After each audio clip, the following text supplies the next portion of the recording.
really cares to save a world in despair? Who really cares?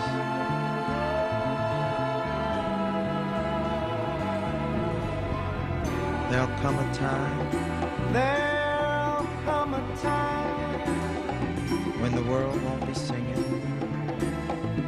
when the world won't be singing, flowers won't grow, flowers won't grow, no, bells won't be ringing, no bells won't be ringing. Who really cares? Who really cares? Who's willing to try? Who is willing to try to save a world? To save a world that's destined to die. That is destined to die. When I look at the world, when I look at the world, it fills me with sorrow. It fills me with sorrow. Little children today, really gonna suffer tomorrow. Really suffer tomorrow. Oh, what a shame. What a shame. Such a bad way to live. Such a bad way to live.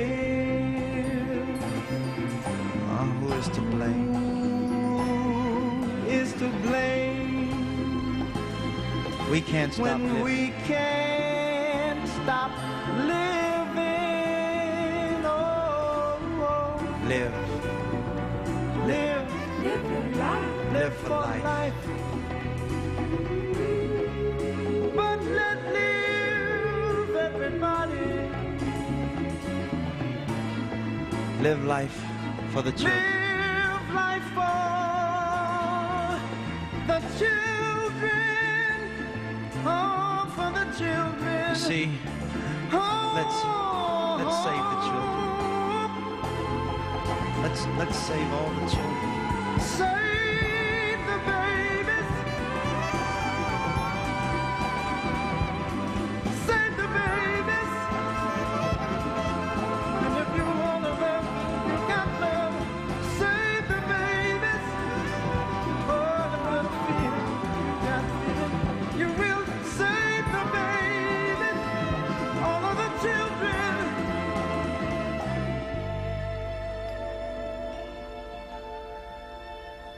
But who really cares? Who's willing to try?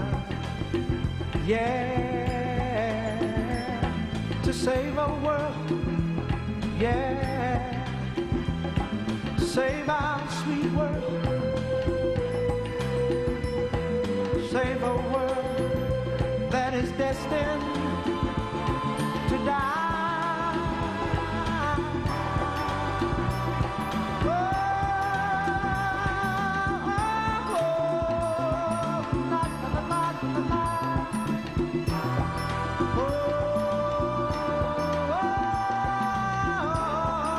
Oh, dig it, everybody.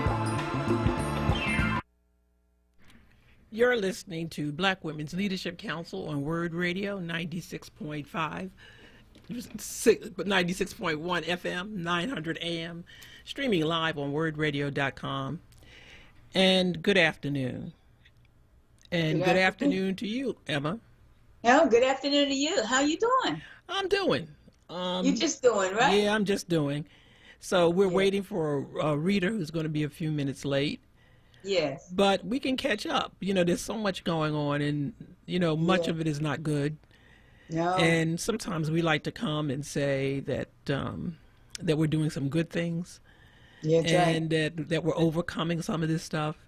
Yeah. But you know, what I say is that every day that goes by in Trump years, you don't even know whether it happened on Tuesday or whether it Or happened what a day? week ago, because it feels like 100 different things happened. Before I Yes. left the house today, Bob Woodward's book dropped, and the press is all breathless now for these new tidbits that's in the book.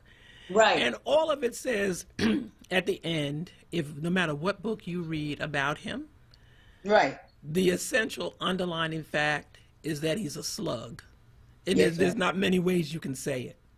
You So said he's a slug? Slug. I would say he's a thug too. Yes. Well, that's a combination. Yes. It's a combination. Okay. Uh-huh. And today they're talking about as early as February, this past February 2020, Right. that he in fact knew the danger of COVID-19. Exactly. Said that it was Yeah. airborne.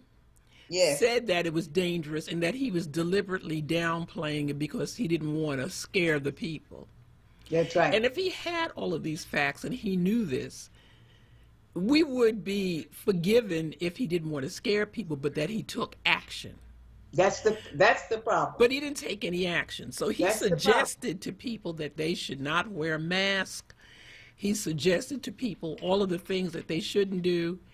And for his own interest, Yes. he's a spreader. So he wanted to have outdoor venues which spreads to everybody. It doesn't just affect his supporters, it affects everyone. That's right. And it doesn't seem to matter whether people are dying or not. He doesn't seem to be fazed with the fact that we have over 190,000 people that have died because of this. I mean, he's to me a thug. He knew this. He kept it a secret that he knew how deadly it was, and he allowed people to catch it and, as you said, spread it and spread it and spread it. And consequently, a lot of people, families suffered. Now, and the first, what do they call it? The people who get there, like the nurses and doctors and what have you. First responders. First responders, they should be angry with him forever, because it just turned their lives upside down. They committed to being nurses and doctors and EMTs and what have you, and it's just sad that this man allowed this to happen and to grow to this level. It is just ridiculous. And as you said, it's because he took no action. He kept it secret and did nothing. He felt that all these dead people. Right. He felt his first thing is to think about himself. Yes. He is devoid of any caring of anybody else but himself. That's it. He is greedy. There's just nothing redeeming about him. Nothing and nobody. You see how the people that are supporting him, he's throwing them under the bus. As soon as something goes wrong, look at what happened with the guy with the post office. Oh, at one time he was the greatest person in the world. And just yesterday he talked about investigating. Go ahead, investigate. If you find something wrong, we'll just get rid of him. Now he knows there's something wrong. He knows what happened. I'm Shamita Basu. Okay, I'm not sure what's going on here, so. Each morning, Right. It's not on this end. fascinating stories in the news and how the world's best journalists Okay, we're not sure what's going on. With the fires out west. I believe That's probably the spies listening in. No, it's my fault. You know, you taught me about this conspiracy theory, and I'm starting to be suspect of it. No. I plugged in to charge up my phone, and it set it off. Oh. And the news that's associated with it came on. Yes. Yes, indeed. Yeah, that's that technology that you don't know when it's going to go That's awry. right. It certainly does. Right. But what was you saying before my phone so rudely Yeah, I interrupted was us? saying, the fact that he just, you said he was he doesn't care about anybody, this, that, and the other, and they say that the main goal for him is to be re-elected president. He loves the power of the president, and he is using it in the most dangerous way anyone could do that. And if people don't see that, I don't know what's wrong with them. And for him, he just lies profusely. Now, you know, if your kids or if anybody around you lied like that, you would not want to be around them. No, no. Have And nothing we to would teach them a few lessons about lying too. That's right, and we would teach them a few lessons. Now, and yet we've got senators and Congress people who go along with the lie and say nothing. I always felt like they were, part of being in politics and part of being in politics at the national level and raising money in order to get elected puts you in bed with some people, and sometimes it puts you in bed with some unsavory people.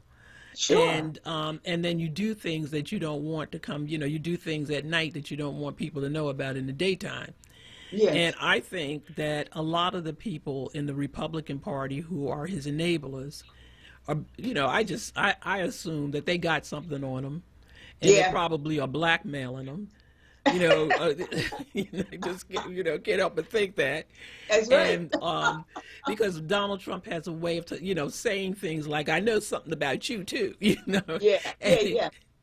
He's like the kid you went to school with, and you did something, and you didn't want the teacher to know, or you didn't want your parents to know, so they held it over your head, and then if you get caught, they go, "Well, Tommy did it too." Exactly. So I think Trump got some of his folk But could he have it on all 50 senators or 44 senators that are Republicans? How could he have that? I think about Toomey right here in Philadelphia. I mean, he's supposed to be clean upon clean. Why would he go along with this? Why would the people in Philadelphia continue to vote him in? So when you look at the polling data coming out of out of Pennsylvania, which I'm going to say today, this morning, it's up 9 points. Yes. Because last week we came in, it was at 4 points, and we were like, "What is wrong with you, Pennsylvania?" Exactly. The people, but don't rest, because that's just one snapshot. We have to keep doing the job. I think Toomey's afraid of his base here in Pennsylvania. But what kind of base would he have that just encourages him to continue to support liars? A liar. An open liar. I just saw Cody waving at Cody. Okay. There are people who care more about protecting privilege. Yes, that's true. And in a changing world, and a lot of these people who are the pundits are coming around to being honest about it. They wanted to say supporting Donald Trump was really about economic stress and all of the other stuff. Yeah. And then, as you knock down all of those straw dog arguments, you really get to what it's really about. It's about race and privilege. Race and privilege. And they would rather hold on to what they think is their privilege and and lose money, jobs. Yeah. And in many instances, their life now with COVID, and still come back and say that I'm going to support this person because that's how deeply ingrained that the hate is. We have a call, Emma, on line 1, Maurice from North Philly. Okay, thank you. Hello. Hi, Maurice. Hi, Maurice. Hey, well, we got to call it what it is. I listen to you as you ladies talk. It is about privilege. It is about money. It's something that Black America don't talk about. Right. And that's why they keep it in the forefront, because they understand what it is. They fighting for survival. They understand that 20, 30 years, they are the minorities here. If Black people don't get it. Black people talking about politics, they understand, no, we need the money. You can have the politics. Right. You could be like South Africa. You could be in control of the country. As long as we keep the wealth and power, you can have what you say you want. As long as you don't talk about economics. That's where Martin Luther King crashed up, because he started talking about what? Economics. Yep. So I have a question for you, lady. I read Joe Biden, Black Agenda. I listened to the tape that Donald Trump said he's going to do for Black America. My question is, who in Philadelphia wrote a Black Agenda for Joe Biden or for Donald Trump out the Black community? I don't know if I can answer that, but I do know that there are several groups meeting Yes. I don't know whether they're enlarged enough or more of a cross section that it ought to be. I think that it should be. I'm going up on my email. Yeah, they had a convention on it. They had a convention on it. Well, they're having. Did it take place already? I think it was yesterday. Okay, yes. hold on. Let me see. Can I ask you, ladies, another question then? Go ahead. How can you have a black agenda for black Philadelphians, anybody in America, when you didn't bring the village together? That's what I'm talking about. Can no civil rights group, can no elected officials write an agenda for black America? They can write their group mission agenda. Right. The politicians can write their agenda for the community, but they can't write an agenda for black America until the village been brought together to vote on the agenda, to talk about the agenda, to talk about what we need. Elected officials can talk about what's going on in the school, the infrastructure, and government stuff. But when it comes on the ground of black Philadelphians, only one can talk about an agenda is the black people, the citizens of America. And in Philadelphia particularly, which is the poorest city in America, especially North Central Philadelphia. That's the center of poor, of hunger. Well, Maurice, you don't have an argument with us. So we agree with that. That's why we're hoping that. That's why we want people to get together. That's why we're talking about it, so that people can get together and take action. How can they get together when no one called for nobody to get together? And Martin Luther King talked about the same issue back in 1968 when he said, "Where we go from here?" He talked about this. He talked about the elitism. He talked about the professional black groups and the black media that turned from substance and militant to conservative and sensationalism. He talked about that. He spoke about that. He talked about how the black demand, which are the sorority and fraternities. He talked about them, how they came degenerated and they came from military and they turned into what? Snobs, he said. And this is the stuff we hear on the airwaves. Maurice, when we first spoke with you, you talked about the fact that you had a group that was meeting on this issue. Are you still doing that? Absolutely, because we talking strictly economics. We understand. Okay. All right, so then we have to pull your group together with the other groups that we've heard that are doing this. Let me stop. No. We contest that because we understand some of them groups had took our money.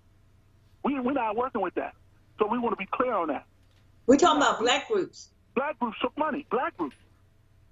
We want to be clear on that. Oh yeah, I know that individuals have taken money for various reasons, but you can't assume that all the people that are gathering, they're not an organized group. They're people who have come together because they feel the same way you do about economics and the fact that we're the highest city with the highest, the largest city with the highest level of poverty. So that we are trying to do something to reverse that.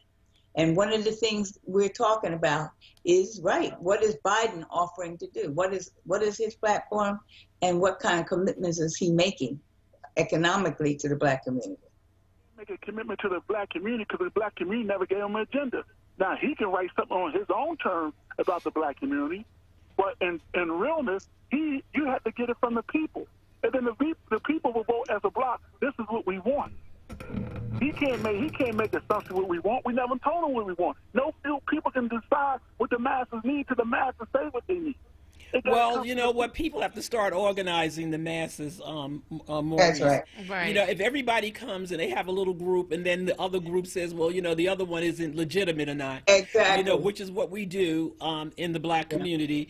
We don't know who are the so-called people who are the brothers and the sisters. I remember years ago when Gussie Clark was alive and she was running for office, and people kept saying that she needed to connect with the grassroots. And so she said, and finally she got fed up and she said, listen, I've gone to the hairdressers, to the corner bars, to the what's the name, and she named all the places in the streets, the churches and everything. She said, who is this infamous group called grassroots? Okay, because she said, because obviously I don't know where they reside. Right. That's right. And so we have to be careful about that. We have to go to break. You're listening to Word Radio. 96.1 FM, 900 AM, streaming live on WordRadio.com, and we'll be right back. Weather and traffic to keep you informed for your drive home in the happy hour with Sincerely Sarita, Monday through Thursday, 4 till 7 p.m. right here on Word Radio, 96.1 FM and 900 AM WURD. Pico has many ways to help you lower your energy usage and save money at home. Here's one. If your heating and cooling system is more than 20 years old, it may be time for your contractor to replace it with a high-efficiency Energy Star certified model. You'll get a rebate from Pico and save on your monthly electric bill. You'll find a list of new heating and cooling system rebates at pico.com/rebates. Or you can call 1-888-5-PICO-SAVE for all the details. Plus, find instant discounts on smart thermostats and more at pico.com/marketplace. There's free shipping on orders over $49. You're listening to The Source with Black Women's Leadership Council on Word Radio. Streaming live on wordradio.com and the Word Radio app.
You're listening to Word Radio 96.1 FM, 900 AM, streaming live on wordradio.com. And Rita's in here, and Rita's partying.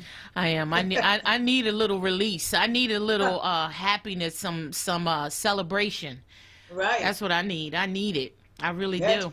That was great music because we always had messages in our music. Yeah. There always.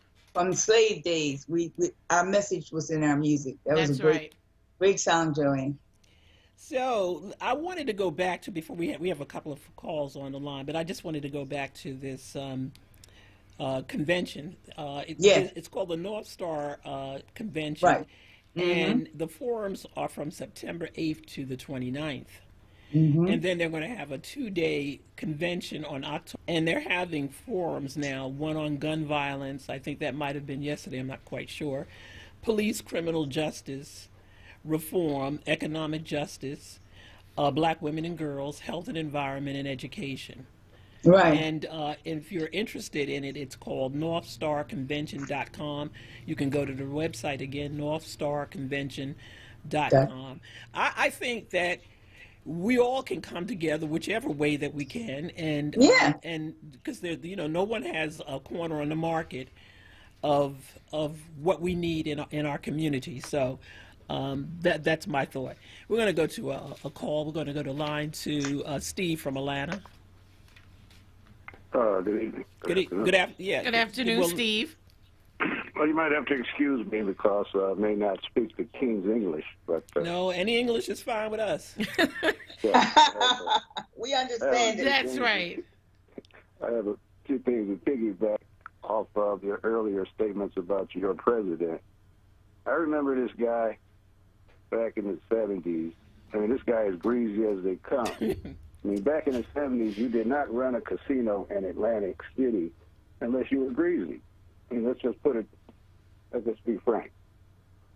And I remember when he aligned himself with Don King, they're out there stealing fighters' money. Yeah. You know. Yeah, I remember that too. Yeah. So, I mean, that's all pretty much I had to say about this guy. You know, just in case people have forgot where this guy came from. You know, some of us have been around long enough to know, Mike Bloomberg said that, he said he's a New Yorker, and New Yorkers know, I forget the term that he used, but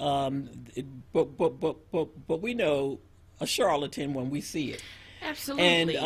And so people out of New York weren't buying that nonsense, but people believe the stuff that they believe everything they see on TV. You know, somebody said, you know, he gets a show that says that he's a brilliant businessman, but nothing about that show suggests that it was. But people are gullible, and they believe that. Yep. Yeah. The average person, absolutely. Remember, Joanne, I had a doctor. Then I went to a female doctor. And I went to her when he was first running for president. And I said to her, you know, I can't imagine why people think he was so successful. And she said, well, you know, he saved Atlantic City. And I told her that was not true. He almost destroyed it with his casino and hotel. That was at a time that Atlantic City was really struggling. When he set up and took over, and he was the big shot. But the sad part was, the more I talked to her, the more you could not change her from Trump. Right. So finally she said, well, you're right about those things. Because I gave her a list of reasons why he was not a good candidate for president. And she said, well, you're right about those things. But my husband told me, if I can't vote for him, don't vote for anybody. Wow. And I said, what? She said, yeah, if you decide that you can't vote for Trump because of all the reasons that you've heard, then just don't vote for anybody. And we know a no vote is a vote for Trump. That's right. If you do not vote, then you've given Trump your blessing. Right. I mean, people forget that Trump, just like the caller said, Trump went into Atlantic City, and everybody knows that that the mob went into Atlantic City first.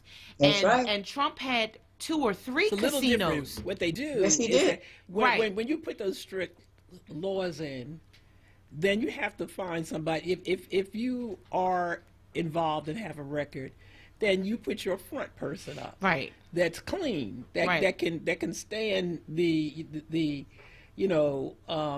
investigations into your background so that you can qualify for a license. Right.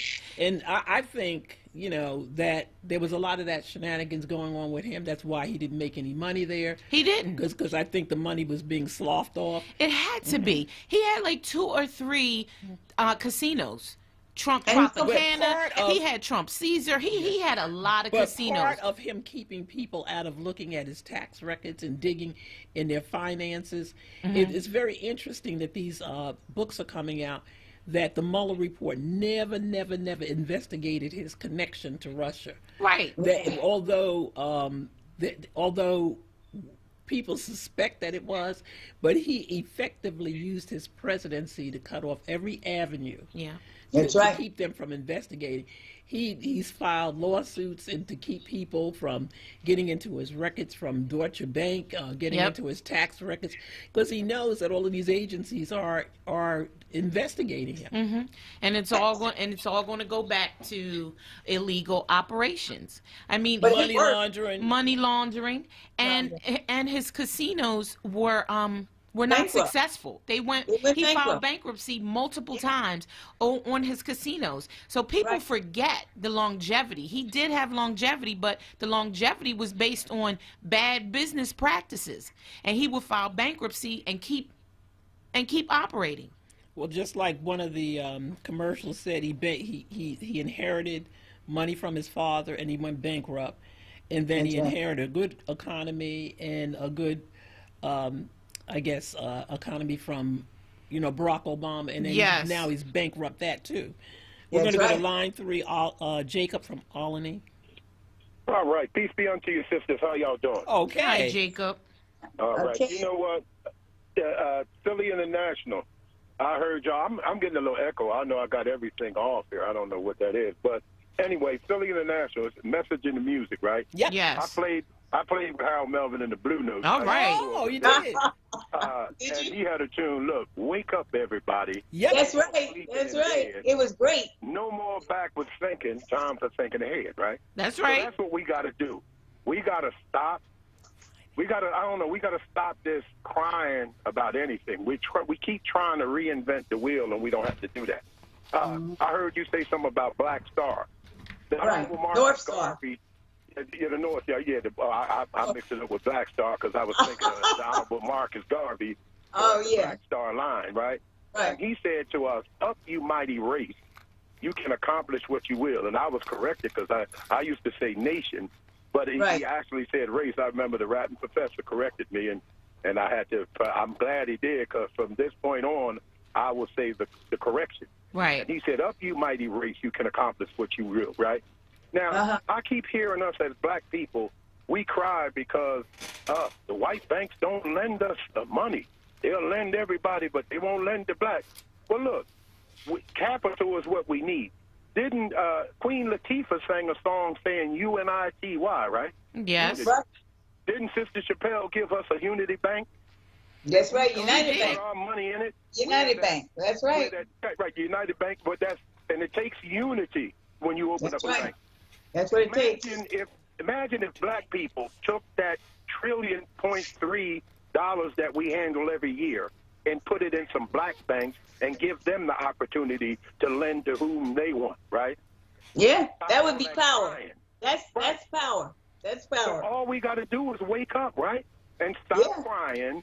And the brother that was talking, let your program, when y'all have them meetings, let's see if we can get Emma to wake up, to open up another whatever bank too.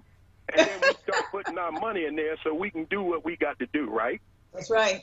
I mean, that ain't real hard. But, sometimes the devil makes easy things real hard.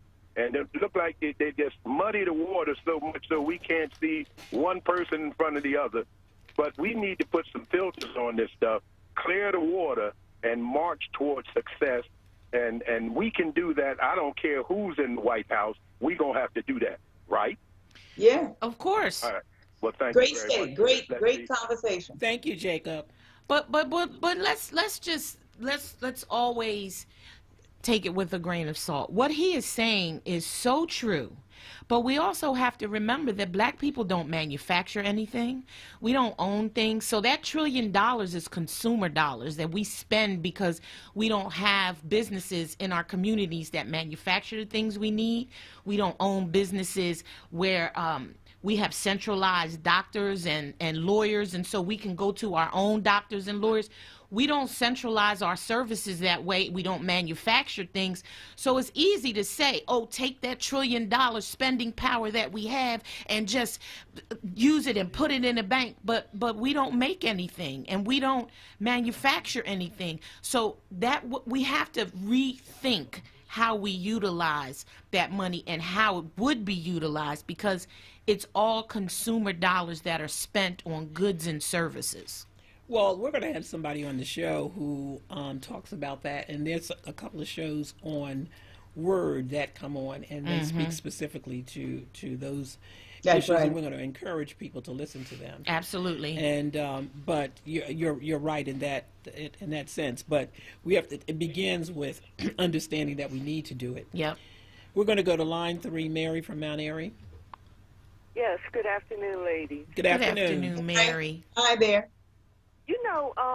We have a natural gas pipeline that's running in the black communities now. We have it in Philadelphia County. We have it in Chester now. And we have it also in all the major cities now. So we need to take advantage of the revenue that we are entitled to. We're servicing everyone in the United States and other countries with this natural gas pipeline. And it's also a risk to our safety. So I don't think we need to sit back and be stupid like we were with the fracking. Now, so Mary, how are you relating this to getting out to vote? Because that's where we are. We're trying to get people out to vote, and we want to keep them centralized and focused, because if we can't do any of the things that you might suggest if we don't change who's in the office in November. So I need to, you're a very strong and forceful voice, respected by a lot of our listeners, and I'd like to get you focused on what we need to be doing in the here and now. While our young children are talking about the Green New Deal, that's part of it. That's why they decided to put this natural gas pipeline underground in all the major cities, because they felt as though it was more effective in getting the services to the people. This is why we need to make sure that we collect the revenue. We're talking about $1 trillion industry. If this but how do we get to there's an understanding about that, but the thing that I think that we're asking you is that how do you get from here to there? You just can't say I want to collect the revenue. It is who's in office. You have to change who appropriates that. Yes. And our conversation should be that we need to make those changes because of situations like this. No, it's primarily who you elect in your city. Yes, we're talking not just the city and the state. And the state, correct. We have Wolf in place now that never collected from fracking, so they're telling us that lie, which I don't believe. And we have city council members that's in place. People in this city can get all the revenue and all the benefits. Well, I find it hard. I don't know that they have the taxing authority. That would have to be investigated. I don't think the city council has the taxing authority on that. We have to be very specific now about what we want to do. Yes. We have an election coming up. What is it? Less than 60 days? Or less what? than 60 days. 55 days. Yes, 55 days. And we need to be focused on that. Yeah. Okay, well, what I've been doing, I've been calling Biden. I make sure I give him all the information that's necessary to benefit not only the black community, but the United States. And good, Mary. Looking at Trump, who's not going to do it. This man made sure that he did not tell us about a pandemic. Now, what if he gets in office for another 4 years? What is he going to lie about again? So that's right. Risking their own safety with this man. And they're talking about he wants to make it 12 years. No, you need to look at other countries that we made sure once the person is elected, they're out, that the new person moves in. And Trump, people need to stop being afraid of Trump, because if he's not elected back in office, then he's going to get out of office. We're going to move him out no matter what. That's right. That's my opinion. Thank you and have a good evening. Thank you. Thank you, Mary. We agree. We're going to go to line 1, Brother Joe from South Florida. Hi, my queen. Hey, Brother Joe. So what's the temperature there, Brother Joe? Right now it is 82. It's a little cloudy today, but it's still wonderful. It's 82. The humidity's really low. Oh, wow. It's wonderful. I really wish I could FaceTime you because the birds are out. It's beautiful here. It is. I loved Florida. It's beautiful. I just want to offer my prayers to Rita's family. I love her mother and father. They're some of my favorite folks. Oh, thank you, Joe. I appreciate that so much. I hope they get it together, but they will. They will. But on the subject, listen, I pray every day that Donald Trump loses. I don't care if he dropped dead in office or loses the election. but I'm prepared. You got some of that voodoo? I wish I did. I just lean on my prayers, but I am preparing for. I always pray for the best, but prepare for the worst, because this guy's whole team that he had when he stole the first election, they're all in place. You got Putin, you got Roger Stone, you have Manafort. They all live right here in Florida. Roger Stone's in Fort Lauderdale. Manafort is in right here in Palm Beach County. So what I'm saying, he got his whole team back together. Nobody's speaking on how he stole the first election. So, you know, I don't have a whole lot of faith in the system as it stands. But like when Miss Emma told the story on how she started the Black United Bank, and on a point right when she needed the politicians, they left her hanging. She did it without them.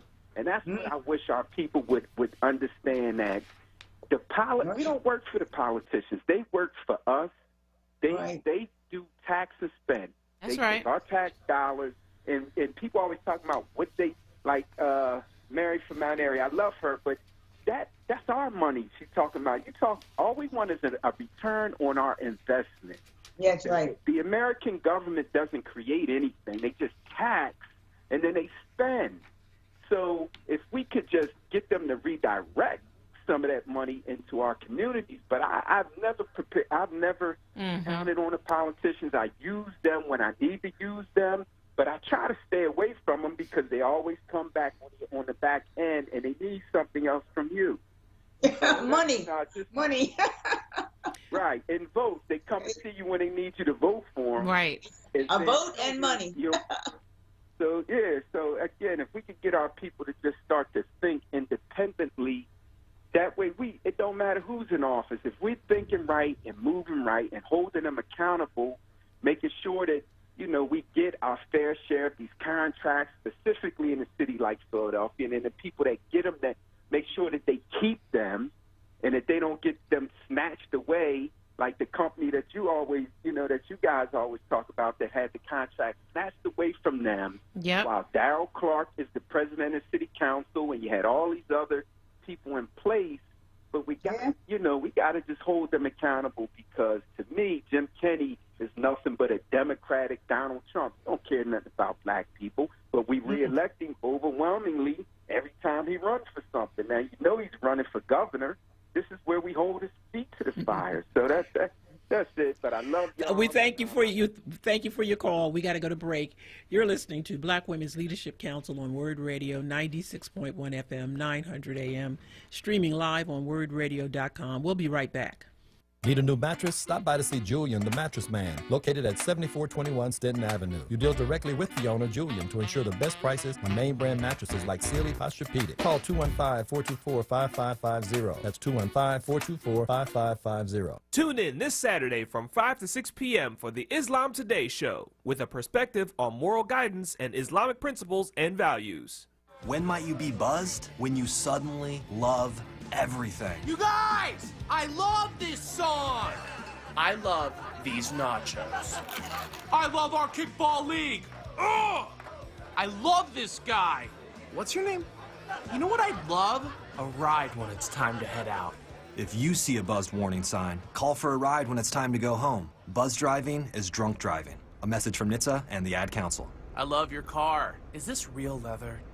You're listening to The Source with Black Women's Leadership Council on Word Radio. Streaming live on WordRadio.com and the Word Radio app.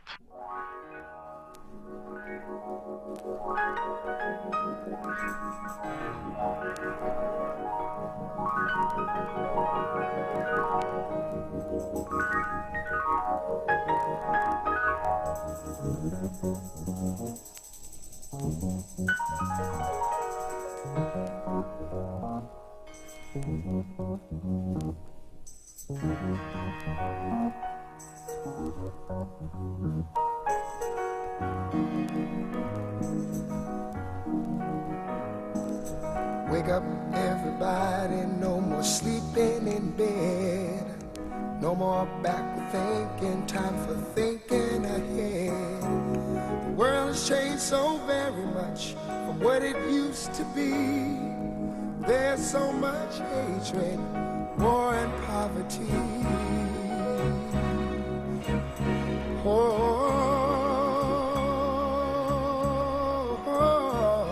Wake up all the teachers. teachers, time to teach a new way. Maybe then they'll listen to what you have to say. 'Cause they're the ones who's coming up, and the world is in their hands. When you teach the children, teach them the very best you can.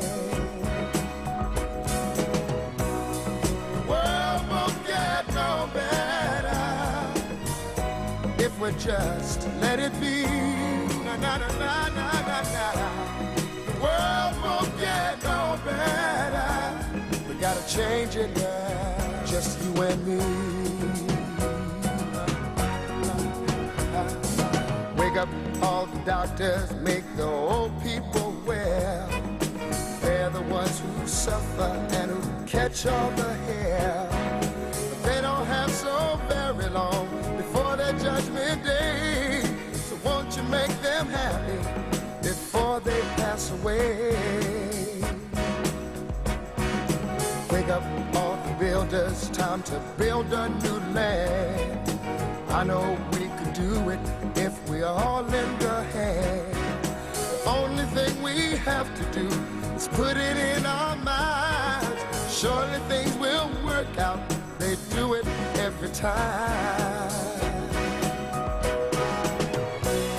The world won't get no better if we just let it be. Na, na, na, na, na, na, na. The world won't get no better. You're listening to Black Women's Leadership Council on Word Radio, 96.1 FM, 900 AM, streaming live on wordradio.com. And we are back, and we're going to go to line 2, Reverend Barclay. And that was for that was for Jacob. So I hope you're still listening, Jacob, because we played it for you. All right. Reverend? Good. Yes, good morning, ladies. Reverend Barclay here, One Black Preacher's Opinion. Okay. Good morning. Good afternoon. Good afternoon, and that song was also for me. Okay. Oh, good. I'd like to start off with just a friendly pushback on something that a number of callers have said. It said something to the effect that it doesn't make a difference who's in office. It does make a difference who's in office. Now, our level of sophistication has to be greater, but it makes a big difference who's in office. And to the point that you said to one of the callers, too, about right now what we're talking about with voting, the amount of people that turn out will dictate whose ear we have. That's locally, right. statewide, and national-wise. One of the things that Brother Maurice said that I also was very pleased about was he said that he read Biden's plan. And that's what we got to do. We got to start reading the plans. Now, one of the things that Brother Maurice talked about was the black plan, and he had issues with there not being a whole people that he knew that was involved in writing the black plan. But Biden's four-pillar plan is the black piece is just an outline. Okay, and so what he has now, he has something down in writing where once he wins, we can go back and say, you said you're going to do this, and this we got a plan to help you do that. The other thing is we one of the things that's happened, and I'll end with this. One of the things that happens when I'm listening on the radio, there's some people say, well, all we got to do is get our culture together and look back. Yes, we got to do that. And other people say, all we got to do is do our economics, and we don't have to worry about politics. No, well, not worried about politics is bad, but yes, we got to get our economics. It's not an either or. We have to master each and every one at the same time. We got to be able to work. You go. And now is the time. Arthur Ashe said something about start where you are, use what you have, and do what you can. And every step gets us closer to that mile. But we can't just say, we got to do either or. No. We have to do it all. And we got to get DJT out of that White House because it's a whole lot of stuff people talking about we're not going to be able to do. It does make a difference. I'll end where I started. It makes a big difference. That's right. He said, what do you got to lose? Who's in office? 190 people, 190,000 people, and their families have just learned what you got to lose. That's right. When you have a president who doesn't want to address a national pandemic. and he's the president, and he refuses to address it, put a plan in place that the states can follow and lead. His leadership is poor. And if people don't see that and they just talk about other things instead of looking at the very obvious the lack of leadership that he has. In a national pandemic, he turned away. He turned away from it. Lack of leadership in this country. That's right. He is not leading America. No. He's doing what he wants to do for himself and his family. That's what it's all about. We thank you for your call. So right now, the time is 1:53, and it's 79 degrees and cloudy. And this was brought to you from Beach Companies with 30 years of serving our community. Yeah. Check out our website for a free Black Business Directory and our Community Resources Directory. So, Emma and Rita, yes, you know, the thing that we're trying to drive is information and getting people ready to vote. That's right. And we have dedicated this time and every week up until the election to push out the vote. Yes. We hear this all the time where, you know, this is the most consequential election of our time. It is. It really is. It really is. I mean, we're in a national pandemic and we have no national leadership from the president. Every state's doing something different because he hasn't set a mandate. He hasn't set standards. He hasn't done anything. Nothing. And he keeps slapping the CDC, keeps slapping them around. They change their guidelines at his request, at his pressure. That's dangerous. Yeah. And people want to see him back in office. Now we can't trust them. Right. Well, it's a certain type of person who would want to see Donald Trump back in office. And the people who are suffering or the people who want to see the changes, they're not, you know, they're not the ones who are supporting him. We're going to go to line 3, Cynthia from Mount Airy. Yes, good afternoon, ladies. Good afternoon. Hi, Cynthia. I have a lot of comments about Trump, but in the event, did one of your hosts say that there are no black doctors? Did she say that? Yeah, unfortunately, she did. No, what I said was that we didn't centralize our black doctors, our black lawyers in a place where we could utilize their services all at one time in one place. That we don't manufacture things as a black community. We don't manufacture anything. We hardly own anything, and we don't centralize professional services so people from our community can go and spend their money with black doctors, black lawyers. So all right. So when you say we don't centralize, I'm kind of like I'm not understanding what you're saying when we don't centralize, because I have black primary care doctors, black veterinarians, and black dentists. So and they're all in. Well, I live in Mount Airy, so like they live in Mount Airy because I just want to be in the area. It's convenience for me. Right. So anyway, so I don't know what you mean when you said we don't centralize. And like Dr. Warlord, I mean, she comes on Solomon's show every Tuesday. She used to be my veterinarian, and Dr. Gardner, she used to live on. Her practice used to be on Germantown Avenue. She's black. She moved to another location. And my veterinarians are black, and my dentists, they used to come on WRD. They're on Stanton Avenue, and they're black. So I don't know what you mean. So about Cynthia, this is black Cynthia. This is Joanne, And I just think that you're saying one thing and Rita's saying another, and I don't want to be an interpreter, but here's what I would say. I would say that we do have Black doctors, Black professional people, but I don't think that we have them in sufficient numbers. And recently, there was a decline in a number of people of African Americans going to these medical schools.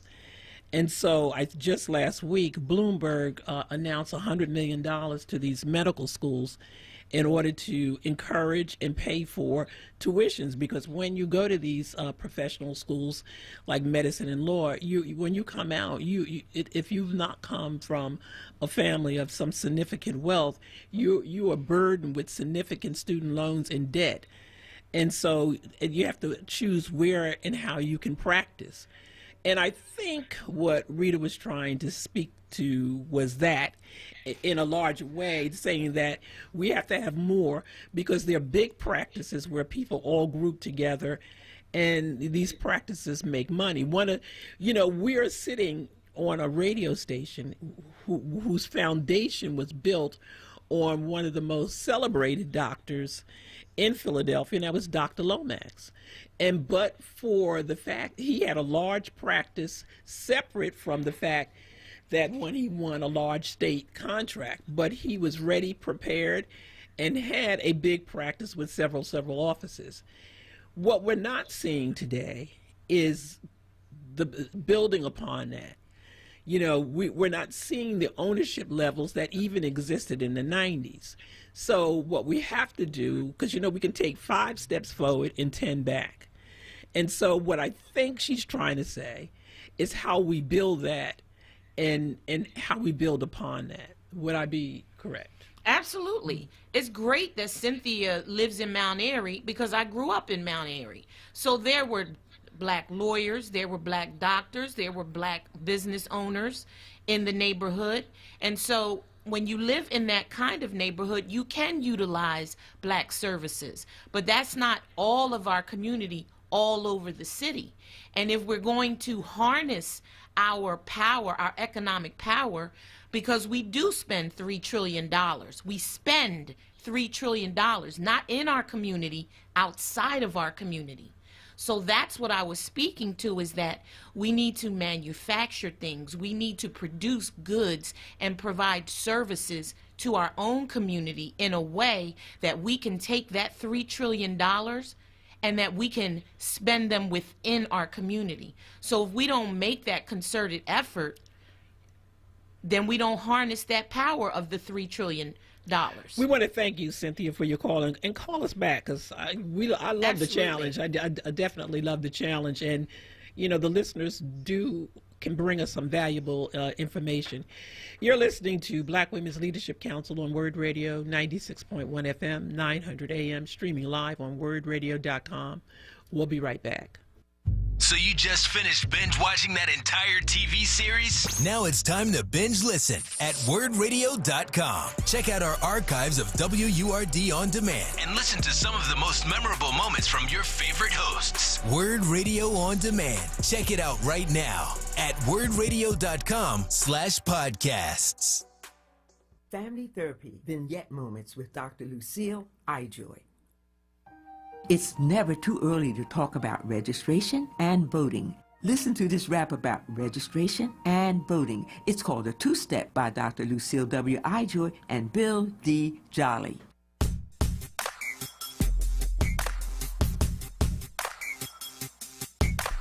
Listen to Grandmama and take this special note. Step 1 is registration. Step 2, go out and vote. It's called a two-step. It's called a two-step. Yeah, the two-step. It's called a two-step. Calling all citizens, don't you delay. It's time to do the two-step and do it right away. You say you want to have, you say you want to change. Well, get up off your duck. You have the power to arrange. Two-step. It's called a two-step. Yeah, the two-step. It's called a two-step.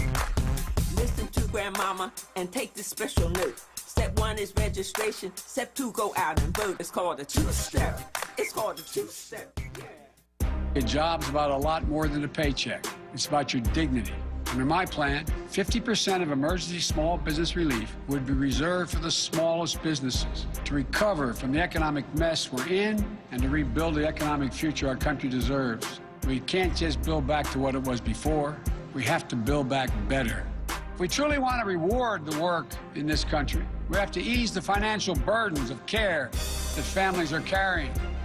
To start, every 3- and 4-year-old child gets access to free high-quality preschool, and low- and middle-income families won't spend more than 7% of their income on child care for children under the age of 5, advancing racial equity across the American economy, building wealth for families of color, building a future worthy of their courage and their ambition. Just imagine if we could truly unleash their full potential. I'm confident we can do this. I'm Joe Biden, candidate for president, and I approve this message. Paid for by Biden for president. This is Word Radio. 96.1 FM. And 900 AM WURD Philadelphia. Black Talk Media. You're listening to The Source with Black Women's Leadership Council on Word Radio. Streaming live on WordRadio.com and the Word Radio app.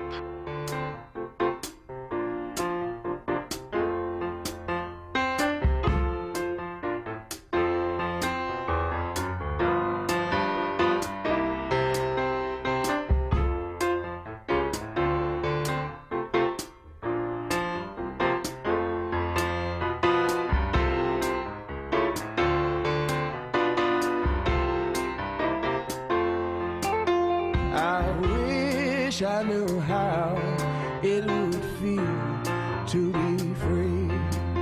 I wish I could break all the chains holding me, and I wish I could say all the things that I should say. Say it loud, say it clear, for the whole world to hear. I wish I could share all the love that's in my heart. Remove all the bars that keep us apart. And I wish you could know what it means to be me. Then you see and agree that every man should be free. I wish I could give all longing to give, and I wish I could live like I'm longing to live, and I wish I could do all the things that I can do, though I'm way overdue. I'll be starting new. You're listening to Black Women's Leadership Council on Word Radio, 96.1 FM, 900 AM, streaming live on wordradio.com. And we have a guest. And tomorrow, City Council is going to be back in session. First time from, I guess they come in September and end in June. And we're going to have some real consequential legislation being introduced, and we have some really good people who are really good at what they do, and one who I've been very, very impressed with, who's a fighter. You know, I like sassy people, who's a fighter like Emma Reeder and I, and in the arena, you put her in the arena, she takes no prisoners. Mm-hmm. And so, you know, right. So we really love her, and we really have to say that she really fights for what she believes in. She doesn't give up. No, she's at it 24/7 from the beginning. From the beginning, and when she's on something, she's like on it like the dog with the bone. Yes. So we want to bring on Catherine Gilmore Richardson, Councilwoman at Large. Kathy? Good afternoon. Good afternoon. Good afternoon. Today. How are you? Well, fighting the good fight, as you said. Every single day we wake up and give it all we have, and then we get up again and do it the next day if we get sleep overnight. So thank you so very much for all that you do and for what you continue to do with this platform to ensure that all the listeners understand what we're dealing with on a daily basis. This is one one of the most consequential moments in our time and in our history.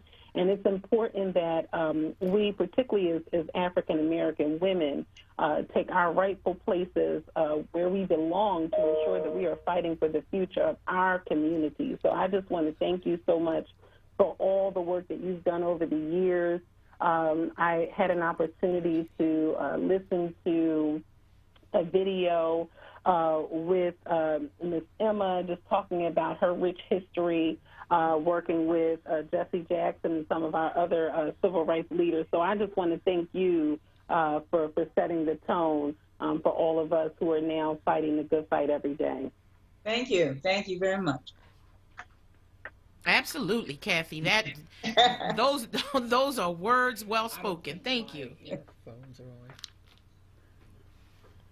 So Kathy, tell us about this new session and what to expect in the bill that you're going to introduce. Sure. So obviously tomorrow will be our first City Council session since June 25th.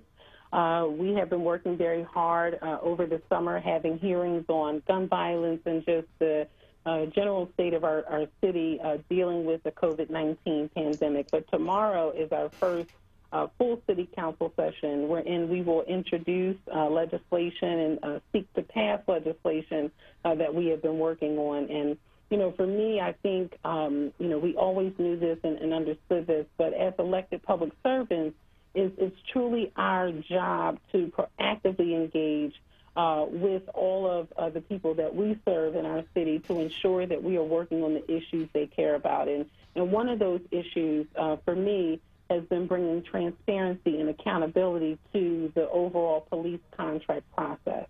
So earlier this year, my friend and my fraternity brother, State Representative Jordan Harris, convened a group of us with the Police Reform Working Group, and we committed to working together to ensure that we were addressing issues not only at the Commonwealth level and things that the governor could unilaterally do, things that could be addressed via legislation in Harrisburg, which a few pieces of legislation has passed, but also things that the mayor here in Philadelphia could do, and also things that we could work on in City Council. So as a result of that, I introduced the bill back on June 11th, which would require for the very first time public input as a part of the police contract negotiation process here in the city of Philadelphia. So why is that important? So it's important to note what the typical process for negotiation of a labor contract consists of in the city, so you understand why this is so important. So typically the city would send its initial proposal to the Fraternal Order of Police, and then the Fraternal Order of Police will follow up by sending its counter proposal. And then if an agreement cannot be reached, they go into, mandatory Act 111 negotiations, which is mandatory binding arbitration. So the bill would require that the public hearing take place in City Council 30 days prior to the administration submitting their initial proposal to the Fraternal Order of Police. And the administration would need to send notice to the chief clerk's office. That would trigger council to schedule a hearing so we can hear directly from the administration on what their proposal would entail and talk about those contract terms. And then that gives the administration and City Council an opportunity to hear from the public on what they want to see in the contract proposal. The 30-day time period would give the administration enough time to then make changes to their proposal based on the public input that would be received at the City Council public hearing. So within 30 days of the hearing, the administration would then submit a letter to council stating how the city's initial proposal has changed based on the public input that we received within the City Council hearing. And then they can move forward with submitting their initial proposal to the contract exchange. So that's the long and the short of what the legislation would do. And for us, what we're trying to help all of our labor friends and partners understand is that the legislation is not meant to weaken the collective bargaining process, and this particular bill is only for the Fraternal Order of Police. We're not trying to take anything away from those very important protections that unions offer to workers. And it does not affect any other labor unions besides the FOP. But what it does give us is an opportunity to offer those that we serve the chance to share their ideas and their concerns, their questions, and their input for this contract process. So that's the long and short of what the bill will do. So, Kathy, this is Joanne. In the most perfect world, what would we anticipate coming out of this? Because we can sort of see that the city, gathers its proposals. Yeah. Then in the 30 days, they'll send it over, within the 30-day period, they'll send it over to council. Right. There'll be some hearings, and people will come in, and we can probably bet the farm that there's a lot of people who are not going to agree with a lot of what is in there, because right. there won't be a lot of public education on it. Right. And so what does the city do after that? They hear it, and they just see it as a step process that they, okay, we met the requirements, and then we're just going to go ahead and submit what we were going to submit in the beginning. Good point. Yeah, that's a great point, which is why we put in the legislation after the initial introduction for the administration to get back to us in writing on how the proposal changed based on the input that is received at the hearing. So we'll have the initial contract proposal at the onset of the hearing. So after the hearing, we'll know what changes were made as a result of that. But let me tell you why this is so important. Because typically we have no say in this process. Earlier this year, there was a one-year contract extension prior to City Council receiving our updated budget after we knew how bad the coronavirus would impact our revenue projections at the city level. So we had no say in that process. And a large majority of the police budget is centered around what we consider Class 100 funds, which is personnel, okay? That's just paying someone for the job that they do. So when you enter into this contract agreement, knowing that the largest portion of the police budget is centered around, personnel costs, then it doesn't really give you a say on, that particular budget, because we're binded by that arbitration and by that contract agreement to pay those costs.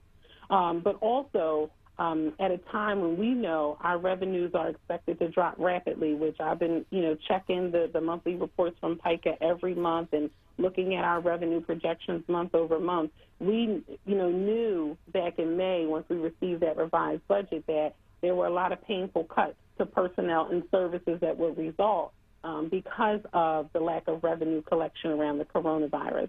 So having this transparency and accountability and opportunity to have a say will give us a chance to talk about what we want to see. Because the most recent extension to the FOP contract, it included a $750 bonus to all the represented officers, a 2.5% raise, which that estimated, was estimated to account for $23 million in our police budget, which the budget already represents 15% of our total operating budget, which is $700 million.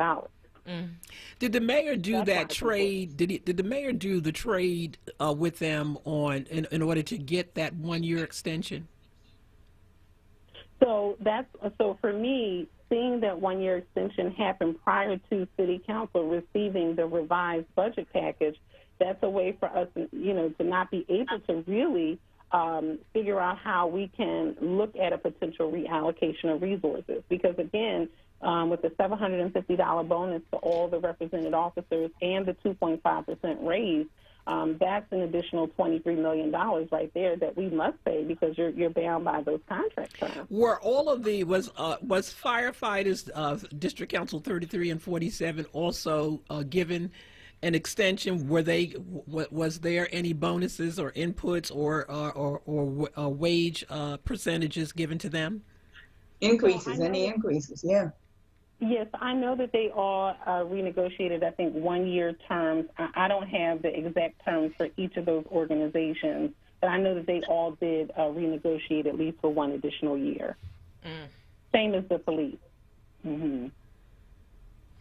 So, Kathy, what you're saying is that this is an opportunity for the constituents, the community, to come in and say and submit ideas on how the police budget and contract would play out in terms of the needs of the community. So, there's been a recent call to defund police and to redirect, not do away with police, but defund some of their contract budgets and to redirect some of that money to community organizations in the neighborhoods so that we can get working and get started on working within the community. So do you anticipate that some of the police funding will be redirected?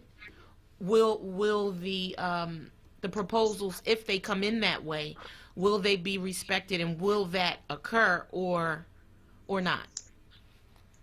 So I think it's important to understand that what is the definition of defunding the police, right? Yes. And for me, when I think about what that really means, I think it means looking at our budget and determining how we reallocate resources to adequately support the community around the prevention of crime and violence in our communities. Because, again, we know that when typically the police are called to a location, it's to respond to a crime. It's not to prevent crime, right? We know that an incident has already occurred. So when I think about defunding the police, I think about a reallocation of resources to ensure we are adequately investing in our communities, and particularly our communities of color who have been most adversely impacted, not only by the coronavirus, but by gun violence and every other pandemic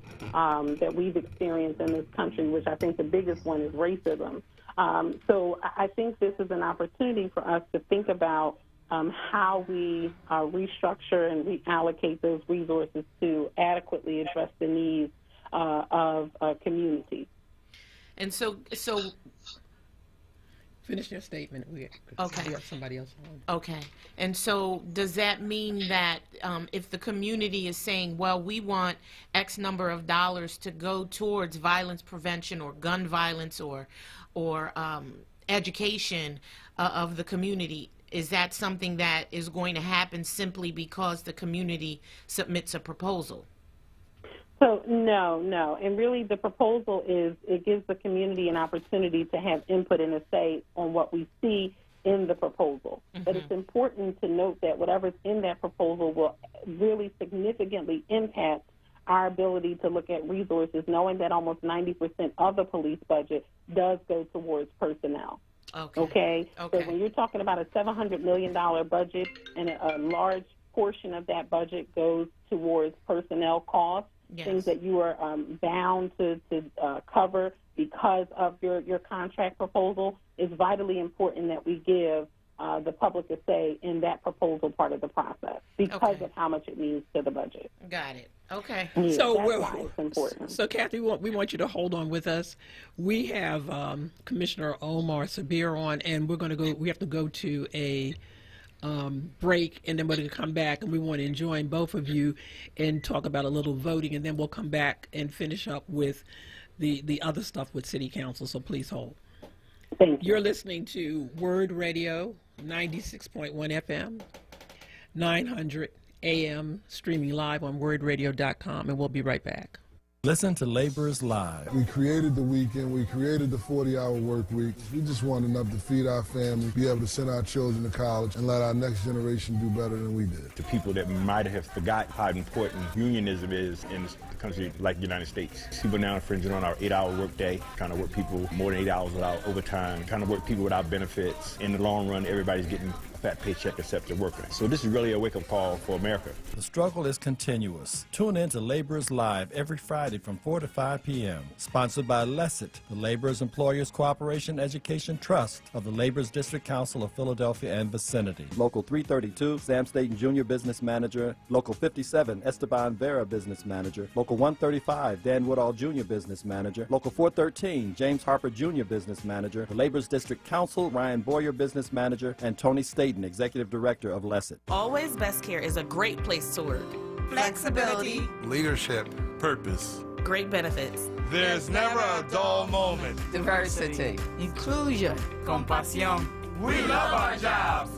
If you're looking for a great place to work, you can join our compassionate Team Green. You can apply online at teamgreenabc.com or call 267-909-9248. Teamwork makes the dream work. This is Councilmember Derek Green. We need everyone to be counted in the 2020 census to get the money we need to recover from COVID-19. The census brings money to Philly for education, healthcare, food, public safety, and so much more. For every person who isn't counted, Philly loses over $20,000 in funds over the next decade. We can't let that happen. September 30th is the deadline. Go to 2020census.gov or call 1-844-330-2020. Get counted, Philly. You're listening to The Source with Black Women's Leadership Council on WURD Radio. Streaming live on WURDRadio.com and the WURD Radio app. Another mountain. There are mountains and hillsides enough to climb. There are oceans and rivers enough to cross, enough to last till the end of time. What the world needs now is love, sweet love. It's the only thing that there's just too little of. What the world needs now is love, sweet love. No, not just for some, but for everyone.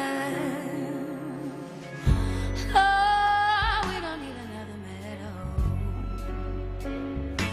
There are cornfields and wheat fields enough to grow. There are sunbeams and moonbeams enough to shine. Listen, Lord, if you want to know what the world needs now is love, sweet love. It's the only thing that there's just too little of.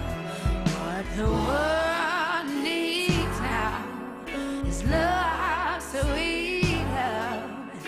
Oh, not just for some, but for everyone.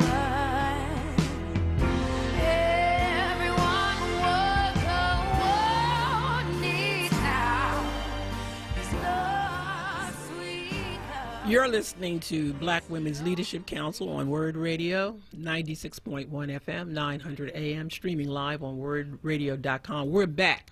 Kathy? Omar? Here. Omar? Yes. We're not going to take up a lot of your time.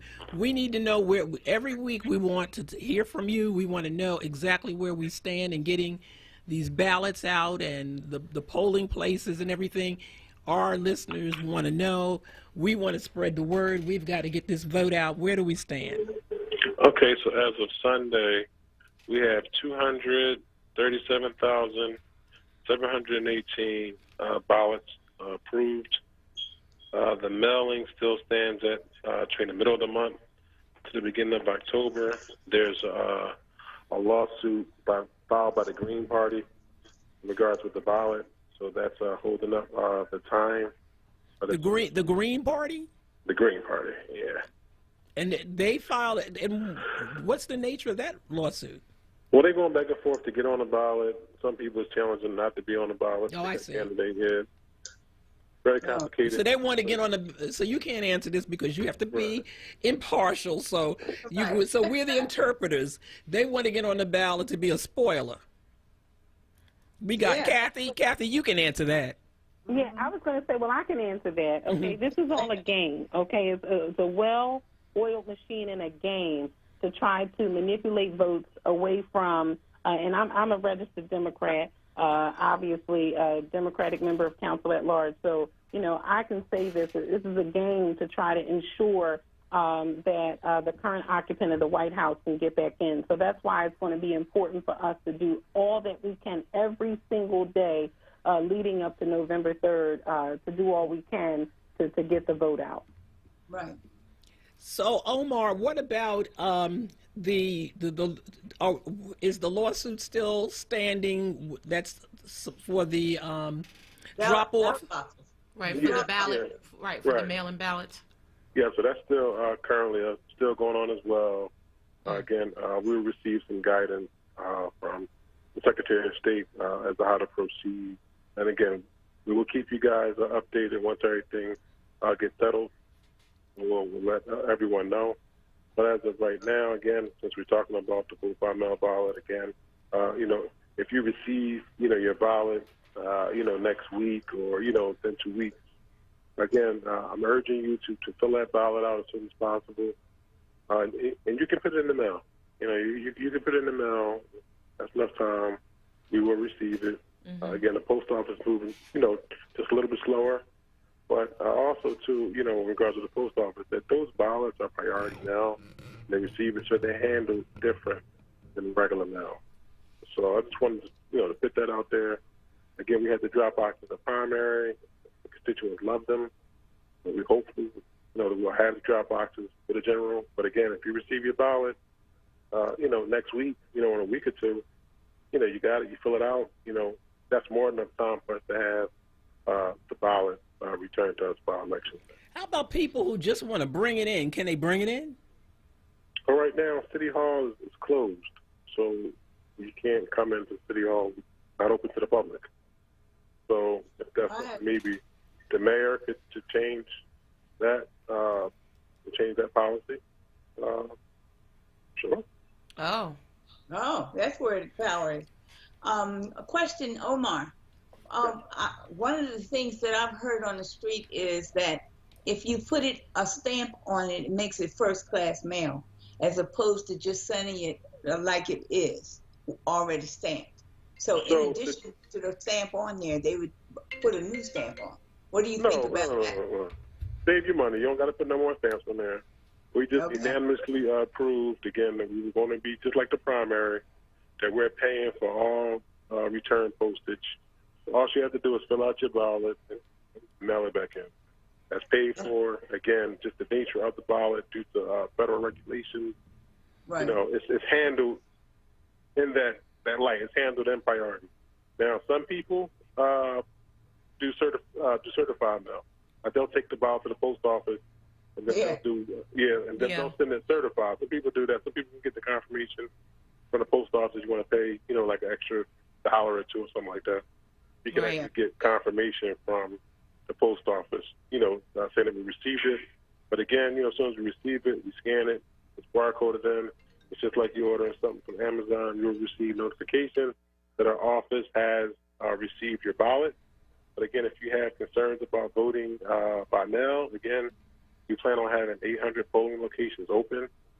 So there's an 85% chance that you're going to vote at your normal polling location that you voted at before the whole pandemic. So we'll have 800 polling locations open in Philadelphia.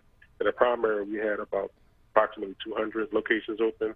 Yeah, we heard your concerns. Right. So we're one of the only counties in the country that is basically having a dual elections. Good. So what we've seen from other counties, they started shutting down the polling locations and using, larger facilities. Saying, hey, we still have divisions there. We don't vote by mail. Y'all all right? But we wanted to make it easy for people. We wanted people to be able to walk to their polling locations. That has been, we heard, the constituents complain about it. Yeah. And again, and it's very expensive. But we say, hey, you know what? We gotta make this happen for our constituents.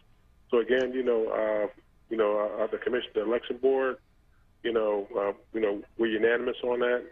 We want to have as many locations as possible so that voters can walk to the place where they want to vote, where they normally vote at. How are you making out on the poll workers? Have you gotten a sufficient number of poll workers? Yeah, we're getting there. Again, like I say, in September, normally, we were dependent heavily on the community leaders, the ward leaders, committee people, community organizations. to fill those spots up, normal elections, to get closer to, and we was, filling spots up, the day before election and all that. So it actually feels good to have, picks where we can actually pick some people. So it's going well. Again, we have this big town hall with the mayor, Councilwoman Kendra Brooks, SEIU, and actually Ellison from WRD is going to be moderating tonight. So we had a big town call, supposed to be like 5,000 people on that call. Again, we're doing, press around the issue. And again, we feel confident that we'll have more than enough to what we need for election day. Okay. Good. So, Omar, this is Rita. I have a question about sending information out to the community. So that was one of the big complaints about the primary, was that people didn't know that their polling location was closed. So are you going to send out information timely to the community so that the 15% of the polling locations that will be closed, that those community members will know ahead of time so that they can make sufficient plans to get to the next nearest polling location? Yes, so in the primary, we mailed out to every registered voter their polling location. We paid for it. We mailed it out. So every registered voter received that in the mail. Now, some people, may have received it, may have discarded it, but we mailed them. And again, we posted up signage again as well. But again, you always can go to PhiladelphiaVotes.com. We was on the call on election day or the day before election day with Solomon Jones, and we talked about, we have a feature on our website at PhiladelphiaVotes.com where you could type in your address and it's going to pop up the number. And that's accessible. If you have a phone, you can access that information. But again, we want to do a better job, of course, so that, definitely includes we're purchasing more radio ads. We want to do more television ads. And hopefully, that's going to definitely get the word out there more. Okay, great. Good. So we appreciate you calling in. We'll look forward to hearing from you next week with an update. And we thank you, Commissioner, for doing this. Absolutely. Anytime. And then again, I just want to just be clear that we go to trusted messengers. Don't go to your plumber.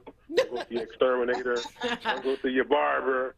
About voting information. Contact City Commissioner's Office or the PhiladelphiaVotes.com. Of course, you're always going to get in contact with the Black Women's Leadership Council. They always get in That's contact. right. That's right. That's right. Information and you can call us because we'll go to their houses and drag them out. That's right. That's right. That's right. Whatever it takes. Whatever it takes. Right. Whatever it takes.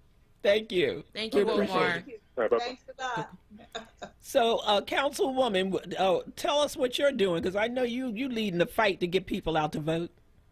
Absolutely. And I want to talk about voting and the census, two of the very most important things that are happening in our community. But first, I want to thank our Commissioner, Omar Sabir, who has been out and about within the community, even during the pandemic when we had our food giveaways in North Philly and in West Philly. He was out with all the voter registration information, helping folks apply for mail-in ballots, and I know personally he came out with my office several times. So I just want to thank him for the work that he's doing, and also for hosting the press conference around National Poll Worker Recruitment Day. We're going to need 8,500 poll workers. I understand that the city is about halfway there, so we still need at least, another 4,000 or so poll workers. So, if you're interested in being a poll worker, please reach out to the Commissioner's office at PhiladelphiaVotes.com and sign up to be a poll worker so that we can ensure those 800 polling places are fully staffed. So I just wanted to say that. But for me, that I live in Winfield, have only lived in Winfield. I love my community, and I've been able to serve as a committee person in the 52nd Ward under the leadership of Steve Jones. And I am working very closely with him to ensure that we are getting out the vote in our community. And Steve works very hard. He's still on the ground, getting out the posters, ensuring that everyone has their voter registration information. If they want to do a mail-in ballot, to do that as well. And if they want to vote in person, ensure that the adequate number of polling places are available in our community. Because one thing we saw in the spring was around only 4 voting locations. And particularly for me, I was very concerned about Winfield Heights, where many of our neighbors in that community had to go over the bridge and through the park literally to get to their polling location, which was technically in North Philadelphia for the individuals who lived in Winfield Heights. So even though it was close in proximity, it was still over the bridge and through the park. So working really closely to ensure that we have adequate number of locations, particularly because in that community we also have naturally occurring aging populations in a lot of the high-rises. So we just want to ensure that there's enough polling places, but also working with PA Back to Blue to work on virtual phone banks. So that will be every week, once during the week, and then again on Saturdays to call voters throughout the 52nd Ward to ensure that they are registered to vote, that they have their mail-in ballot application so they can safely vote from home if they want to do that. And, when we get the full list, know their polling location so that they know where to vote. So it's just continuing the GOTV efforts in uplifting and amplifying why this election is the most important election of our lifetime. I can't underscore that enough. I've heard people say that from election to election, but literally this year it will be the most important election of our lifetime. We are still dealing with and reeling from the lack of revenue that's coming in to the city because of the effects of the coronavirus and businesses being closed, and obviously the summertime, which is the peak month to have events.